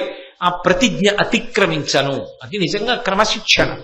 కొంతమందికి జీవితంలో క్రమశిక్షణ ఉంటుంది. వాళ్ళు అలా పెట్టుకుంటారు. ఏది యామనివ్వండి, జీతం వచ్చిన తరువాత ఒక 500 రూపాయలు తీసి పక్కన ఒక డబ్బాలో పెట్టేస్తా. అది కొంత అయ్యాక ఏదో ఒక మంచి పనికి వెచ్చించి ఖర్చు పెట్టేస్తా. మంచి పని అంటే ఇంట్లో కుర్చీ కొనుక్కోవడానికి కాదు, ఎవరికో ఎక్కడో ఏదో అవసరం నేనున్నాను అని ఆదుకోవడానికి ఖర్చు పెట్టేస్తాను. నా సంపాదనలో ప్రతి నెల ఒక 500 రూపాయలు నాది కాదు. అది ఒక 5,000 అయిన తరువాత అవసరంలో ఉన్నాడని నా మనసు నమ్మేటట్టుగా ఎవడు కనబడతాడో వాడికి ఇచ్చేస్తాను. అది నేను సమాజము కొరకు, తద్వారా నా జీవుడి అభ్యున్నత కొరకు నేను సంపాదిస్తున్నది అని. అది క్రమశిక్షణ. అసలు అటువంటి సంకల్పం రావడం గొప్ప. వచ్చిన తరువాత ఏ కారణం చేతనో ఒక నెలలో ఆదాయ పన్ను బాగా కోసేసేయడం వల్ల జీతం చిక్కిపోయింది, ఈ ఒక్క నెల 500 పెట్టడం కుదరదు అనడం. 2 ఆధరవులకి బదులు 1 ఆధరవే తింటాను తప్ప 500 పెట్టడం మాత్రం మానను అని అలాగే పెట్టేస్తాడు. అది క్రమశిక్షణ. ఎందుకనంటే అన్నిటికన్నా జీవితంలో గొప్ప విషయం ఏంటంటే ఒక మంచి సంకల్పం కలగడం. అది ఎట్టి పరిస్థితుల్లోనూ కాదనడానికి వీల్లేదు. మంచి సంకల్పం కలగడమే గొప్ప. అయితే సంకల్పం ఒక్కటే మిగిలిపోయి దానికోసం ప్రయత్నం మాత్రం అడుగంటిపోయింది అనుకోండి, నవ్వుల పాలైపోతాడు. నేనేదో అవ్వాలని ఓ కోరిక ఉండడం గొప్ప. నేను ఓ డాక్టర్ని అవ్వాలి, మంచిది. నేను ఐఏఎస్ చదువుకోవాలి, చాలా మంచిది. నేను మంచి ఇంజనీర్ అవ్వాలి, మంచిది. ఉండి తీరాలి. ఆశయం ఉండకూడదని ఎవ్వరనరు. ఆశయం ఉండాలి. ఆశయంతో పాటుగా ఏముండాలంటే దానికి కట్టుబడి బ్రతకగలిగినటువంటి క్రమశిక్షణ ఉండాలి. ధృతి, పట్టుదల. నేను అలా ఉంటా, ఏది ఏమని నేను దానికోసం నిలబడతా. అంతేగాని ఇవాళ అని రేపటికి విసుగు రాకూడదు. ఇవి అంటే నాబోటి వాడి విషయంలో ఉన్నావు కాబట్టి ఇది బాగా చెప్పగలుగుతున్నాను. చిన్న చిన్న విషయాల్లో ప్రతిజ్ఞ చేస్తాడు, ఆ తర్వాత అది బరువు అయిపోతుంది. ఎక్కడో సుప్రభాతం వింటాడు, వెంకటేశ్వర సుప్రభాతం, చాలా బాగుంది, ఇంక నుంచి నీకు చెప్తున్నాను, ఇంకా ఏది ఏమైపోని ప్రతి శనివారం మన ఇద్దరం 4 అయ్యేటప్పటికి లేవాలి. 5 అయ్యేటప్పటికి తెమిలిపోయి నేను వెంకటేశ్వర సుప్రభాతం చెప్పి పూజామందిరంలోకి వెళ్తుంటాను. 3 వారాలు బాగుంటుంది. 4వ వారం గురువారం నుంచే ఒత్తిడి మొదలవుతుంది. ఆదివారం నాడు మళ్ళీ ప్రయాణం ఉంది, ఇదో గొడవ, మళ్ళీ శనివారం తెల్లారి 4ంటికి లేవాలి. బయట మబ్బేసింది అనుకోండి, వాన పడుతోంది, కాస్త చల్లగా ఉంది, పడుకుందాం అంటే తెల్లారి లేవాలి. కరెంట్ ఉంటుందో ఉండదో, 4ంటికి లేస్తాను, సుప్రభాతం పాడతానని అలోడి పెట్టుకున్నాను. ఆయన అనకపోయినా చటుక్కున నేస్తారు, ఆలోచించరు. 4ంటికి ప్రతి శనివారం లేచిపోతాను. సాధ్యమా? 3 వారాలు సుప్రభాతం పాడేటప్పటికి 4వ వారం శనివారం పాడవలసిన సుప్రభాతానికి బుధవారం నుంచి ఒత్తిడా అంటే బరువైంది. పని బరువు అవ్వకూడదు, పని సంతోషాన్ని కలిగించాలి. నువ్వు ఏది చేస్తున్నావో అది రేపు చేయడానికి సంతోషం ఉండాలి, ఎల్లుండి చేయడానికి సంతోషం ఉండాలి, ఆ తర్వాత చేయడానికి సంతోషం ఉండాలి. అది అధర్మం మాత్రం కాకుండా ఉండాలి. మీరు చెప్పినట్టు సంతోషంగానే చేస్తున్నానండి అని చెప్పి చెయ్యకూడనివి చెయ్యమని కాదు. చెయ్యవలసిన వాటి విషయంలో సంకల్పం ఎంత గొప్పదో అది చెయ్యడానికి చేసే ప్రయత్నంలో సంతోషాన్ని పొందడం అంత గొప్పగా ఉండాలి. పుస్తకం చదవడం అంత సంతోషంగా ఉండాలి. అబ్బా చదవాలని తలకొట్టుకు చదవకూడదు. అబ్బా నా అదృష్టం చదువుతున్నానని చదవాలి. నా అదృష్టం పూజ చేస్తున్నానని చెయ్యాలి, నా అదృష్టం భోజనం చేస్తున్నానని చెయ్యాలి, నా అదృష్టం ప్రవచనం చేస్తున్నానని చెయ్యాలి. వాటికి అయిపోయింది అబ్బా అని దిగిపోకూడదు. అబ్బా రేపు ఎప్పుడు వస్తుందో అంటూ దిగాలి. అది జీవితంలో ఉండవలసిన పూనిక. అది ఉన్న చోట విజయం ఉంటుంది, అది ఉన్న చోట కీర్తి ఉంటుంది. తప్ప సంకల్పం మంచిదై అనుష్ఠానము బలహీనమైపోతే, ఆచరణ యందు తట్టుకోలేక ఎవడు చేస్తాడని బెంగెట్టేసుకుంటే వాడు సాధించలేడు. చెయ్యడంలో సంతోషంతో దానికోసం సాధన చేసిన వాడెవడో వాడే కృతకృత్యుడై కీర్తిని సంపాదించి చాలా మందికి ఆదర్శప్రాయుడవుతాడు. ఇదొక్కటి జీవితంలో పట్టుకోగలిగితే మీరు అనుకున్నది మీరు కాగలరు. ఇదొక్కటి చేత కాకపోతే జీవితంలో పక్కన ఉన్న హుండీలో 10 రూపాయలు పెట్టి ఇంకోటికి ఇవ్వడం కూడా సాధ్యం కాదు. అవసరాలు బతికున్నంత కాలం ఉంటుంది, ఉండకుండా ఎలా ఉంటాయి. 10 ఉంటే 11 రూపాయలకు ఉంటుంది, 11 ఉంటే 12 రూపాయలకు ఉంటుంది. తప్ప 10 రూపాయలే ఉంటే 5 రూపాయలే అవసరాలు ఉండడం అన్నది ఎప్పుడూ ఉండకపోవచ్చు. కాబట్టి మనిషికి సంకల్పం ఉండాలి. ఆ సంకల్పము చేత అన్ని అవసరముల కన్నా అవసరం కూడా కావాలి. సరే, అందుకని నాకు కొన్ని ప్రతిజ్ఞలు ఉన్నాయి. ఒకటి కాదు, ఆయన నిజంగా ఆచరించాడు అంటే కర్ణుడు ఎంత గొప్పవాడు అని చెప్పడానికి నేను ఇంత నేపథ్యం చెప్పా. ఒక సుప్రభాతం పఠిస్తానని నాలాంటి వాడు ప్రతిజ్ఞ పెట్టుకుంటేనే వేళ్లు విరిస్తే 3 వారాల తర్వాత ఇన్నిటికి చెయ్యడానికి కవచకుండలాలు ఎత్తుకుపోవడానికి ఎవడో వస్తున్నాడన్నా కూడా ఇచ్చేస్తాను తప్పన నేను ప్రతిజ్ఞ మాత్రం మాన్ అన్నాడంటే కర్ణుడు మామూలు మనిషి అండి. ఎంత గొప్పవాడు! అంత గొప్పవాడి గురించి చెప్పడం నాకెంత సంతోషం, వినడం నీకెంత సంతోషం. అందుకు కదా చెప్పుకుంటున్నాం. అలా బ్రతకగలగాలి మనిషి, అది దీక్ష అని ఆయన అన్నాడు. ఒకటి కాదు సూర్యభగవానుడా, ఇంకా చాలా ఉన్నాయి, నాకు విను ఒక్కసారి చెప్తాను అని చెప్తున్నాడు. ఎప్పుడైనా నిన్నని చెప్పాను, ఇంతాక చెప్పేది, ఆయన దానం చేసే వేళ ఒకటి ఉంటుంది. ఆ వేళలో ఏ బ్రాహ్మణుడు వచ్చినా నా శక్తి వంచన లేకుండా దానం చేస్తాను. అడిగినవన్నీ తెచ్చిచ్చేస్తానని కాదు. అయ్యా ఓ పంచల్ చాప ఇవ్వండి అంటే 3 ఉంటే ఒకటి ఇచ్చేస్తా, ఎందుకంటే ఒంటి మీద ఒకటి దండం మీద ఒకటి చాలు కదా అని ఇచ్చేస్తా. 2 ఉంటే ఏమో ఒకటి ఇచ్చేసి ఒక్కదాంతో ఉండడానికి అనుమానపడి అప్పుడు ఏమైనా దానికి ప్రత్యామ్నాయం ఆలోచిస్తానేమో. అప్పుడు ఏదో అయ్యా ఇదిగో ఇది ఉంచుకోండి మీ దగ్గర అని ఇంకేమైనా మార్గం చూపిస్తానేమో, నా దగ్గర ఉన్న ద్రవ్యం ఇవ్వడమో ఏదో చేస్తానేమో. శక్తి వంచన లేకుండా ఆ సమయంలో వచ్చిన వారికి దానం చేస్తాను. 1. 2, శత్రువు ఎంత బలవంతుడైనా యుద్ధ భూమిలోకి వెళ్ళాక సంహరించడానికే ప్రయత్నిస్తాను. వాడు బలవంతుడని మాత్రం యుద్ధం చేయకుండా పారిపోను. యుద్ధం చేశాక తర్వాత వేరే విషయం. ఒకవేళ అలా యుద్ధం చేసినప్పుడు అవసరమైతే మరణించడానికి వెనుకాడను, వీరమరణం పొందడానికి సిద్ధంగా ఉంటాను. ఎంతటి శత్రువు అవనివ్వండి, కర్ణా శరణం కాపాడు అని వస్తే శరణిచ్చేస్తాను, రక్షిస్తాను, తప్ప చంపను. ఎంత శత్రువైనా కాని, స్త్రీలు కాని, చిన్న పిల్లలు కాని, వయోవృద్ధులు కాని, దీనులు కాని, బ్రాహ్మణులు కాని, నేను చాలా కష్టంలో ఉన్నానని అంటే నాకు ఎన్ని పనులున్నా పక్కన పెట్టి ముందు వాళ్ళ రక్షణ చూస్తాను.